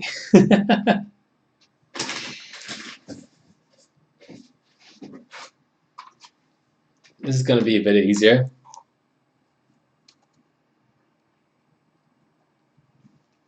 Bilko will know this for sure.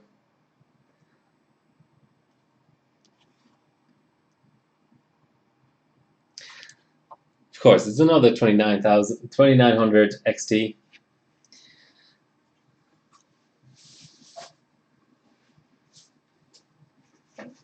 But I think that came from another seller. Just happened to be in the same box. Another 8800 series. But this is GS, so it's a sort of lighter version of what I just showed you with the black PCBs. And looks like it's been delidded.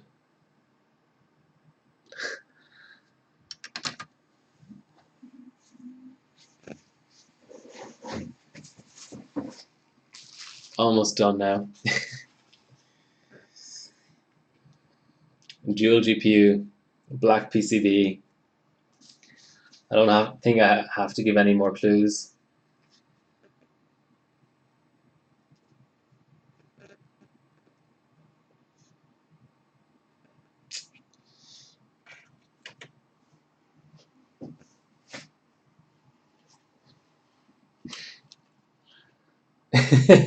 No, that's not GPU.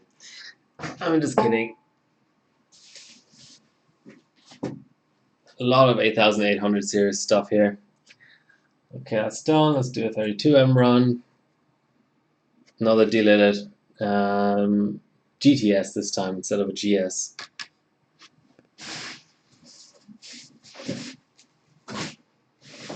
Doesn't take very long to run through 40 GPUs, does it?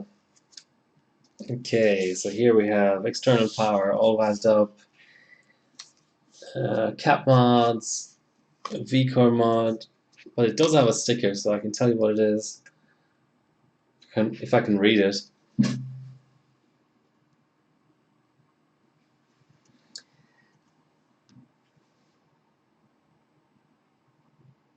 It's a 3870, not a 54 change of pace, but that's nice. It's all modded. That means I have two modded 3870s. I think I got the other one from Knox or someone. I think this might be the last card.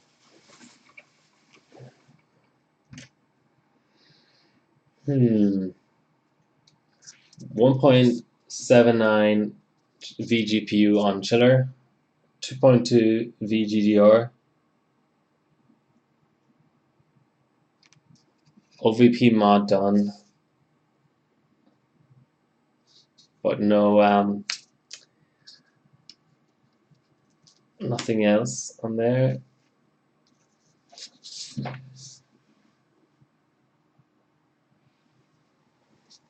Any guesses?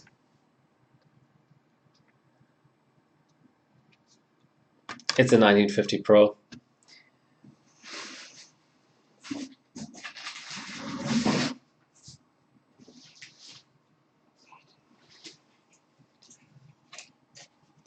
And just for novelty factor, here's a X48 LGA 775 LAN party that I got thrown in with another deal, but I don't think I'll be able to have any use for in terms of benching it. And here's the 2600K.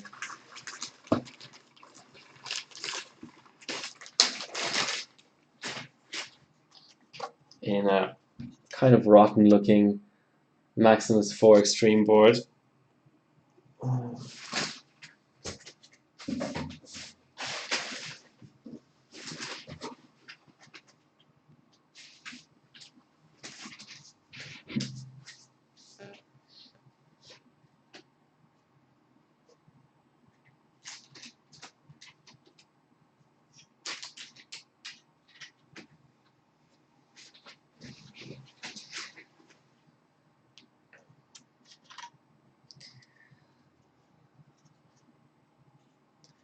I think this is more of the same.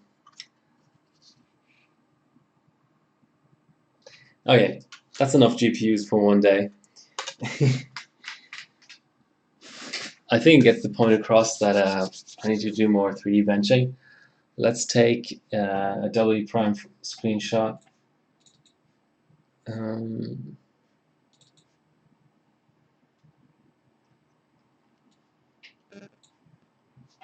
I'll see if I can install Firestrike, and then I'll just run off one Firestrike run and make sure that I have the Team Cup background set.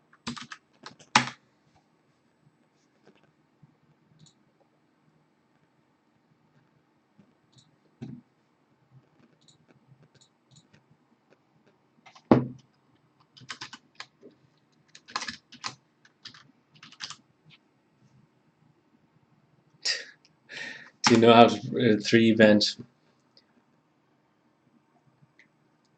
Yes, I do, Bilko. I'm going to prove it or disprove it right now. If only. Okay, so the only problem with me having put all of these GPUs on my desk is that my 3D thumb drive is somewhere under there. So that's not ideal.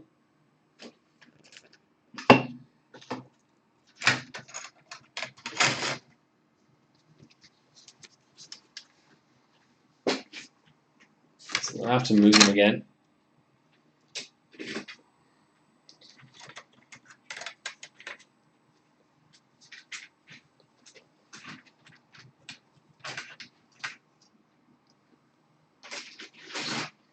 It's a good problem to have, too many GPUs.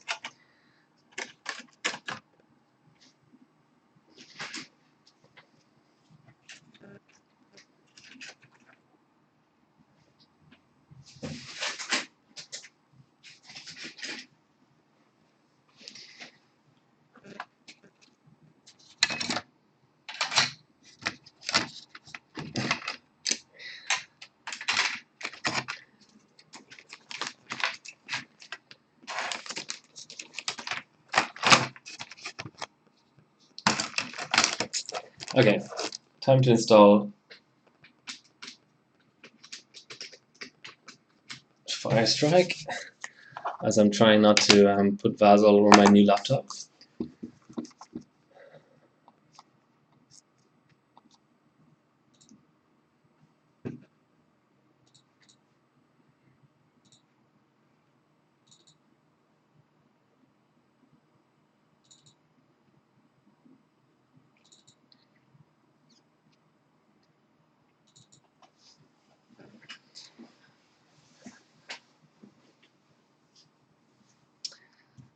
Fuck off. No, it doesn't contain a virus.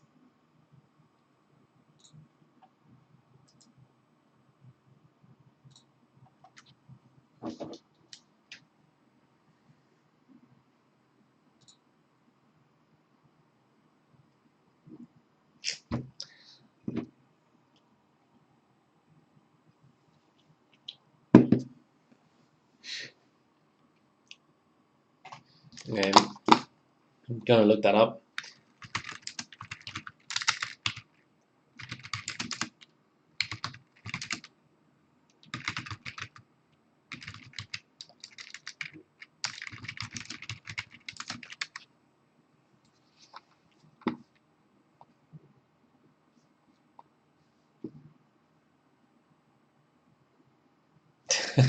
Is that a beer? Nah, it just looks like a beer. I suppose it could be like a really weird kombucha or something.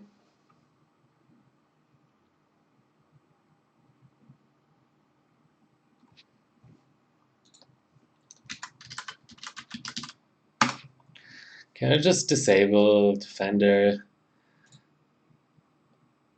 for a little while?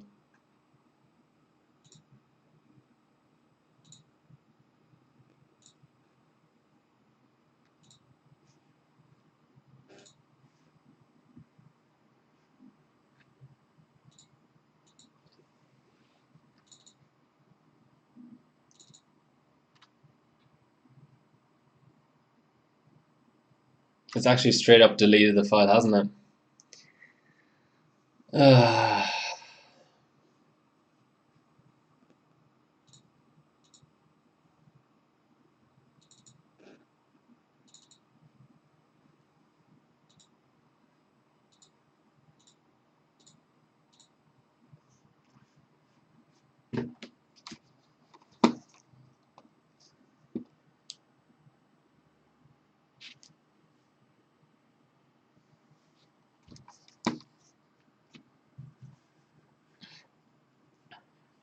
This threat detection stuff is just too much.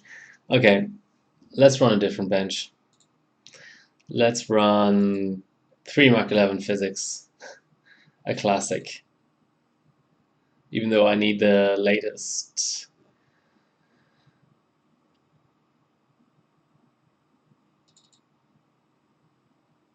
I need the latest system info for that, don't I?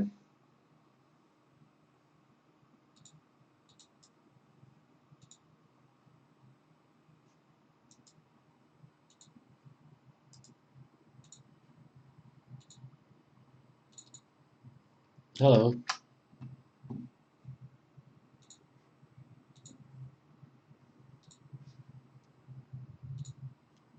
Yeah, that doesn't look like it's going to happen.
Not going to run on Y Cruncher.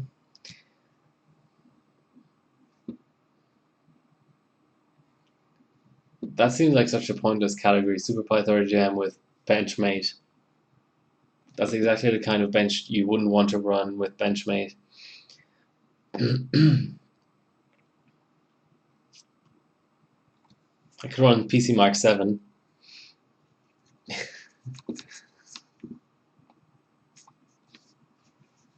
Do I even have it on here? Probably not.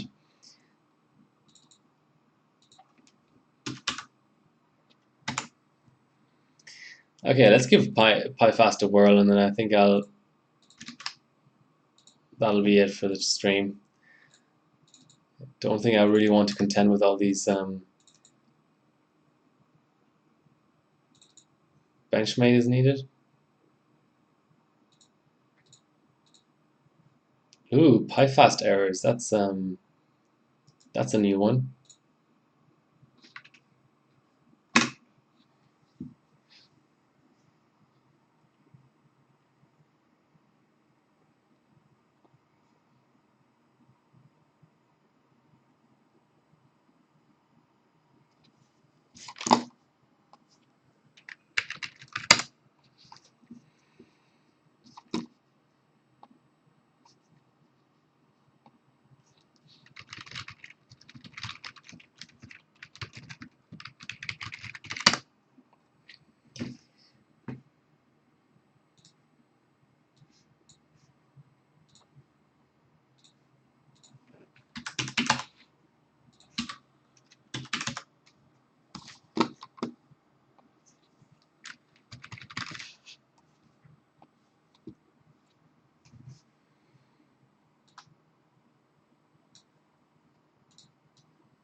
I mean, we got a good bunch of benches out, so that's good. Apply fast. All right, let's go back to this because no more question mark about it. It has been a laptop OC stream. So here we see, yeah, I think there's been too much DNAP streams, as you can see here, with 4 non-LN2 streams, but only one LN2 stream. We're starting to get places. I don't know, Threadripper is always tough on LN2, both in terms of how much it uses and in terms of the results you get out of it. But I might go back to it. I can't see myself buying the 3000 desktop series anytime soon in APUs or regular CPUs, to be honest. I really need to fill this FX gap. I don't know what I'm going to do to fill it, but I have the Crosshair 5. I have a F990, a GA990FX UD3 as well. My Crosshair 4 Extreme might be dead actually, but a Thuban, locked Thuban stream could be nice for LN2 to fill that gap. Yeah, Hika, that could be years until I get back to that. Sargas, which is the single core Semprons, I can definitely see myself doing streams. AM2 plus DNABs, I just need to get off my ass and flash some biases on my LAN parties. And I have a 790FX DDR2 gigabyte board as well, a UD board. So yeah, and I have a 940 Black Edition, which is the only unlocked DNAB AM2 chip. So that's definitely a gap. A Gina, which is the first gen Phenom chips. I did an ambient stream that went just all kinds of wrong. The SuperPi efficiency was so far off, you can't even call it efficiency. But I really like to revisit that because those chips actually do give kind of decent points. What is it again? A 9950 Black Edition. It gives like 30 harbor points, but a heavily cold bugged architecture. So yeah, I got a 3.5 gigahertz validation out. So you're talking like 32 points for 1M on single stage, I'm guessing. Yes, single stage, but it's just a really weird architecture. If I remember right, it's a 4-core unlocked, but you still want to push BCLK because you want to get the DDR2 frequency up. So there you go. I mean, okay, that screenshot is obviously downclocked, but to have 3.9 gigahertz be the 1M record is just kind of ridiculous. So Sargas, where were we? That was a Gina. General AM2, maybe for Team Cup. I don't remember doing this stream 32. What was that actually? FM2 direct die. Okay, so that's just a complete. Yeah, that's completely wrong.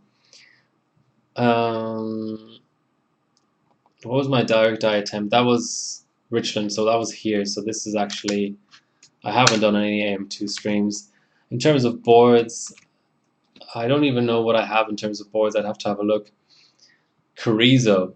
So I do have a Carrizo chip, the one and only really. And I do have what do I have on the way? UP4 gigabyte board and an ASRock Extreme 6 Plus. So yeah, I definitely like to revisit that.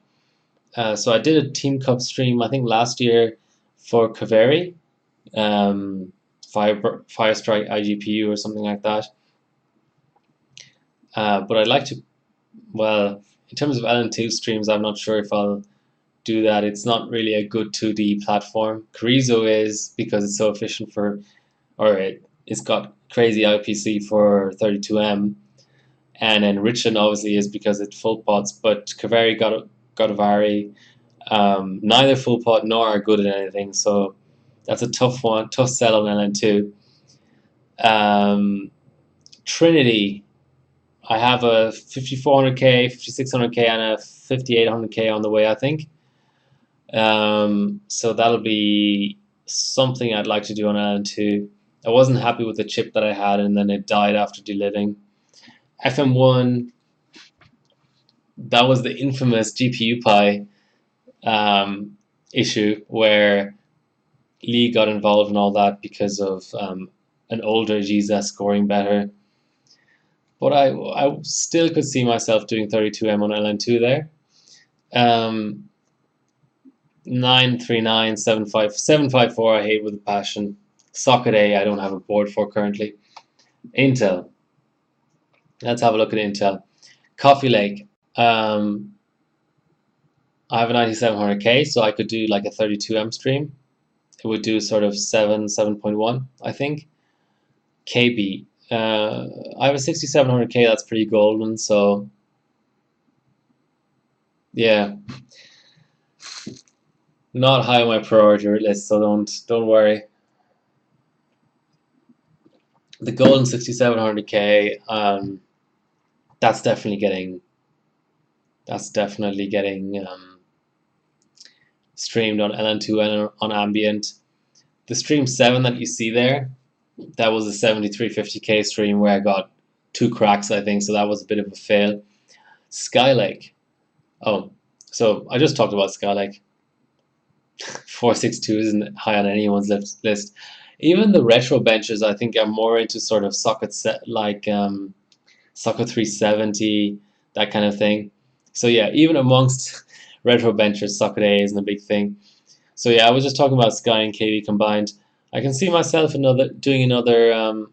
Actually, 7700K will be interesting, but it's really hard to find one for a reasonable price. SkyX, that Stream 18 was a 7820X stream. That chip did almost 6G Cinebench 15. I could maybe see myself, if I got a cheap-ish 10 core, 12 core, doing sort of 3D ambient on SkyX, but otherwise that's unlikely. KBX, I still have that 7.2 capable 7640X, but whether I would be tempted to stream that on LN2, that's a big question mark. Not sure. I think the cache holds it back, and my Rampage 6 Apex is more or less dead, where it's degraded. I have an OCF, but I couldn't get it, at least for 3D, I couldn't get that chip working on that board. Broadwell E, I have 350, or Broadwell E, that's unlikely, but Haswell E, because Broadwell E, it's not good for 10 core globals.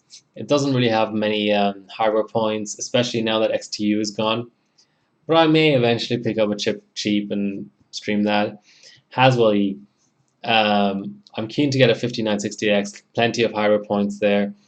I have even 5930K is pretty decent hardware points. 5820K is insane hardware points, and I have good chips.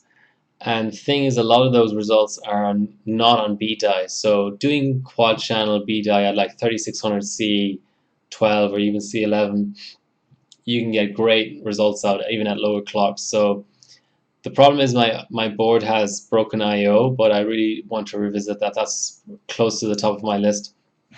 I think I'm selling my Gene 7, so realistically that's going to be the OCF for Devil's Canyon / Haswell. I've done a decent number of Haswell streams.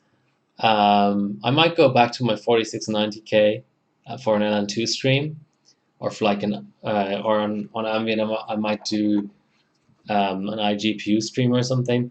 4790Ks are still pretty pricey, so I don't know. Even though that has decent hardware points, I'm not sure how realistic it is to do an LN2 stream there. IVE is one of my favorite platforms. I have pretty much a golden 4820K.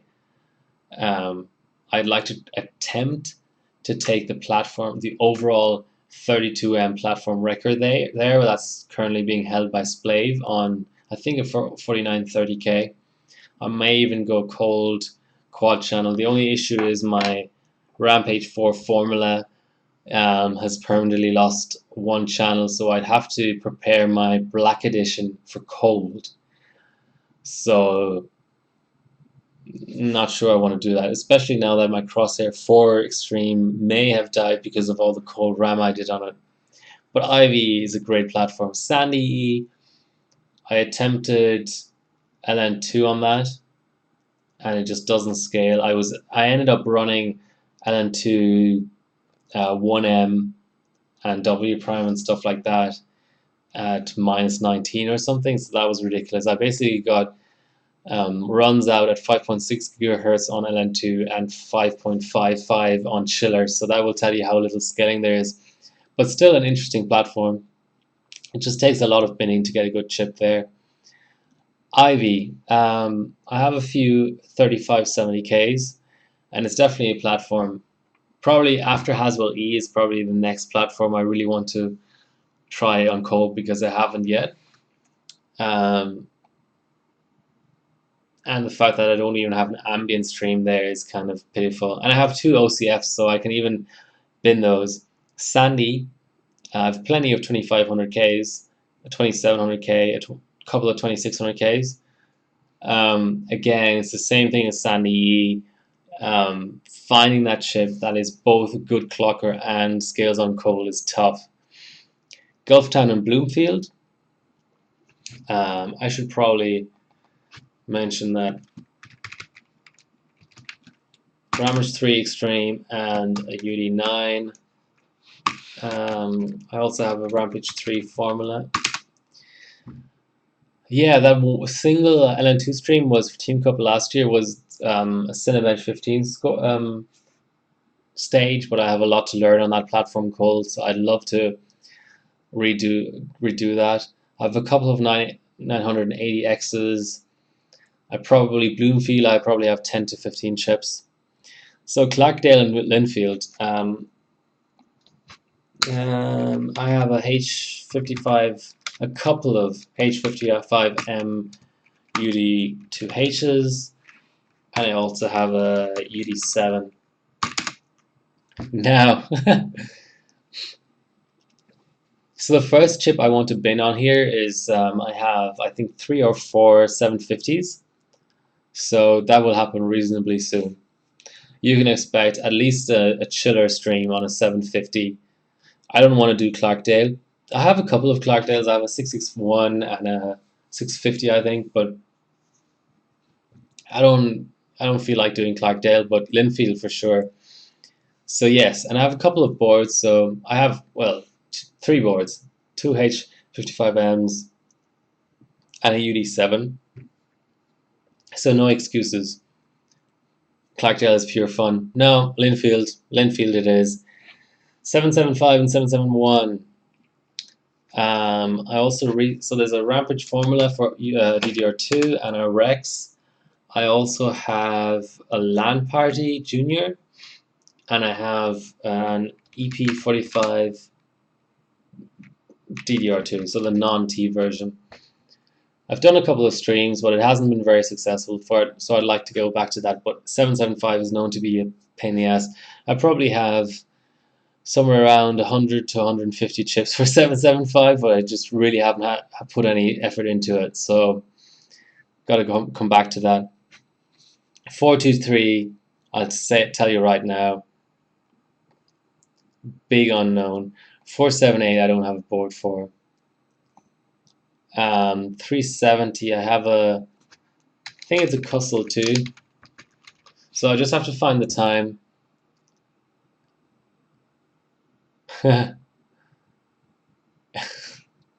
Okay, thanks for the offer, Tantaketa. Cussel 2. So the only barrier really is so my capture card obviously is HDMI.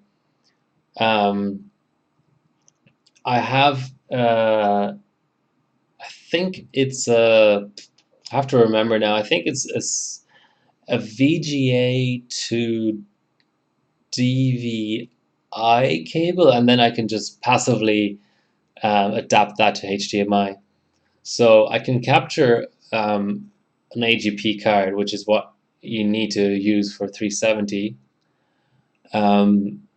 I have a couple of Celerons as well for it. I even have a small selection of SD RAM, but it's just I've got to get my CD drive out and I've got to burn a copy of XP because obviously you can't boot off USB on those old platforms. That's all. Okay, slot one. I should probably just remove this. I don't think I'll within any reasonable time frame get to slot one. So 3D. Vega, I'll just do a iGPU. That's for sure. 360, yeah. I don't know. I want to go for the high hardware points, so I think 750 is the place for me right now, especially with how many chips I have. Polaris, I have an RX 480, but the points are kind of low. Hawaii, probably be running for Team Cup, but I just don't really have the cards. I'm kind of looking into getting a Lightning at the moment, 290X Lightning, so that would be interesting. HD7970, I have about, some are dead, but I have about 15 HD7970s. I'm probably going to go back and do some 3 and 4 way there. Some of them are insanely high clocking cards. I think they do 1300 core and stuff.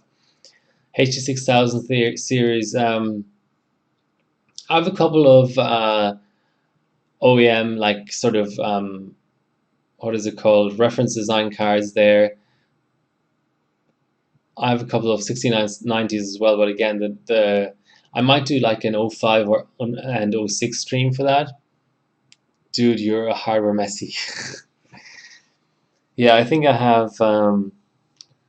I tried to calculate it recently. I think I have something like 80 boards, 100 sticks of RAM, 200 cards, 300 chips, something in that area. So yeah, I need to get a bit more realistic and start binning stuff and selling stuff. Obviously now with all the cards I showed you today, HD 5870, whole room sack full of shit, yes, and the basement as well. I have a 5970 on the way. That's a card I'm really keen to get all the goals on. I think they're achievable. 5870, I have 3 Lightnings and a Sock, which is a rare card. 4000 series, you saw a couple. I love the X2 cards, so the 1-way and 2-way X2 records, as long as they can get them working on a modern board, definitely going to be a priority. HD 4850 as well. 3000 series, mostly, yeah, same thing, same deal. Even though I don't have any streams yet, you can expect that to happen. No, I mean actual 3D Belco. X1000 series, sorry, HD2000 series. I want to show you one particular thing. This is almost like a personal vendetta of mine. This is one of the oldest 3 Mark 03 multi-way records, probably the oldest multi-way record on the bot right now is 2-way HD 2900 XT 3 Mark 03. This was set on LGA 775 on a Core 2 quad. Look at this shit. A 5.1 gigahertz on dice. This is literally the reason I got a second GPU pot. So you're talking a 1.4K GT1, which on modern cards you can get 3K GT1 on like 6.9 gigahertz CPU. So that's complete toast. But then you've got to look at things like Nature, a 650 Nature. Let's see if I can pull that up really quick on my little. Come on. I'm pretty sure I have a doc dedicated to this. Here are all my super secret tweaks. 2900 XT. Yes, here we go. Okay, this is a complete mess, but you get the point. Oh, this is single card. Let's go dual card. Shit. Okay. Let's look at it manually. So here we have the #1 spot is on, I think the cards are on dice as well. Yeah, so the cards are 50% overclocked. So that's pretty decent. 1150. That's might be where their cold bug is anyway. Dice around dice. So on chiller, it's only, so that's 100 megahertz to make up. But these are this sub here from February 2018. This is on the cards that I just bought off of Papa, or one of the cards at least. And it's on KB. So 2000 GD1 on ambient KB basically versus the 1.4K GT1 on LGA 775, and 590 nature. So basically, I'm hoping maybe even with unmodded cards, or just it just all depends on how I can get the V core going, whether there's some sort of software control. So this is on Win 7 as well, whereas I would assume this is on XP. So I need to get an XP install going and stuff. But this record is going down. LN2 on CPU on the two cards. If I have to pour myself, I don't care. A 43.3 Mark 03 record from January 2008, 11 and a half years old. So I won't be streaming it, but maybe I'll stream the preparation for it. So the ambient pre-testing and stuff. Similar sort of deal for the X1000 series. This I don't have any cards for. I think I have a 9800. Yes, 9800 Pro. So again, I don't really have the optimal boards for doing AGP runs, but if there's something I can run that's kind of not CPU independent, then I might spin up this sometime. But yeah, basically all of this, you're talking like 2021, 2022 until I bench that. So on the NVIDIA side, hopefully people aren't asleep or whatever. Pascal, I actually have a 1080 HOF.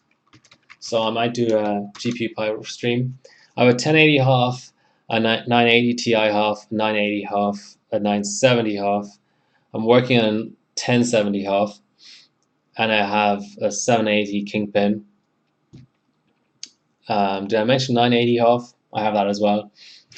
I have a couple of 680 Ti's, but they don't really work well on SLI. But I might do like an LN2 stream. Single card GPU Pi. 570, I have a sock, and I have about 6 or 7 GTX 580s. So if you're not aware, the 3 Mark 2001 dual card record is on GTX 580, so that's definitely going to be a focus of mine. I have 4 GTX 480s. 260, I probably have about 7 cards. 275, I have the, let's check that out actually. GTX 275. I have the, at the time this was a world record card in 01. So Dino sold me his 275 fully modded, fully VAS'd up. I guess it's this card rather than the Team AU account. So yeah, this was when Sunny Bridge was a thing. This card, which was a world record card in 2011, I have this card. Yeah, and it overclocked quite a bit. 112% overclock. Let's go back.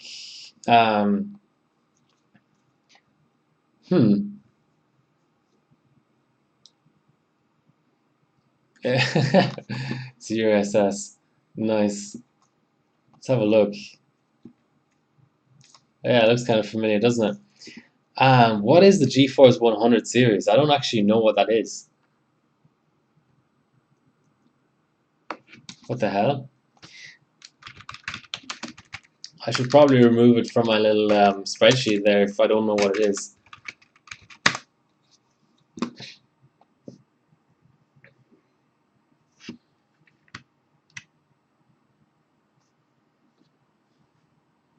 Okay, rebrand. Okay, fine. That's going away.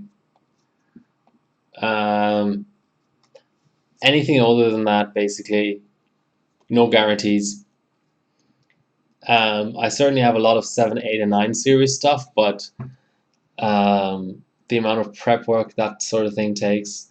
I have you even have Riva TNTs. I don't have the middle part here, the 453 to G4 series. I don't have. Yeah, I have a breakdown by bench here, but okay. I think that's going to do it for today's bench. I was going to set up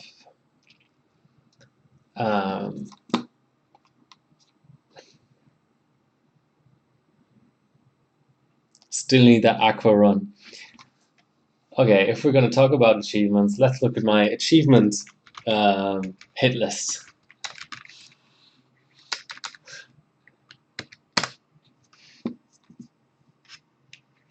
Yes.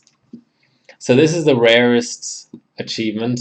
I think within reason. I think the helium achievement might be rare, but that's actually not achievable. So the rarest achievement around basically is the Aquamark achievement, where you need less than 1 frame per second, basically. Let's go back. I think it's still only 6 members. Yes. So only 6 people have it. Over 6 hours, yeah. So a 12-hour 32M run. I have a second capture card, so that actually kind of would make sense if I set up a second system, like a 386 or something. I don't have one of those, but if I did have one of those and I managed to get SuperPi running on it and downclocked it and stuff, I could capture on my second capture card the 12-hour run and do a 12-hour stream and do actual LN2 benching or whatever on a second rig, as long as I knew that the first rig was, stable settings. 462, yeah. And then at the end of the 12-hour stream, because I've talked about 24-hour streams before, but to be honest, I think that's kind of beyond my capabilities. But I think a 12-hour stream would be achievable, especially with a big meal break in the middle and stuff. I could capture 2 different systems and just go back to the other system and say, hey, we're on loop 24, just another 40 minutes to go or whatever. So that's a cool achievement. I don't have... Okay, 10 LN2 subs. Oh, this is actually a rare achievement. Maybe I should start working on this one, because it's only 10 subs on G-Skill, and I have G-Skill PSE, quite a lot of it. Someone there to heckle you, okay, and some good drugs, I think. So let's go back to my achievements.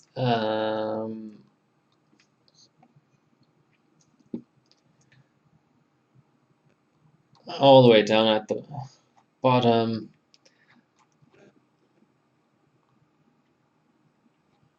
Yeah, so 10 G skill. I already have 2, so that's reasonable. Socket 441.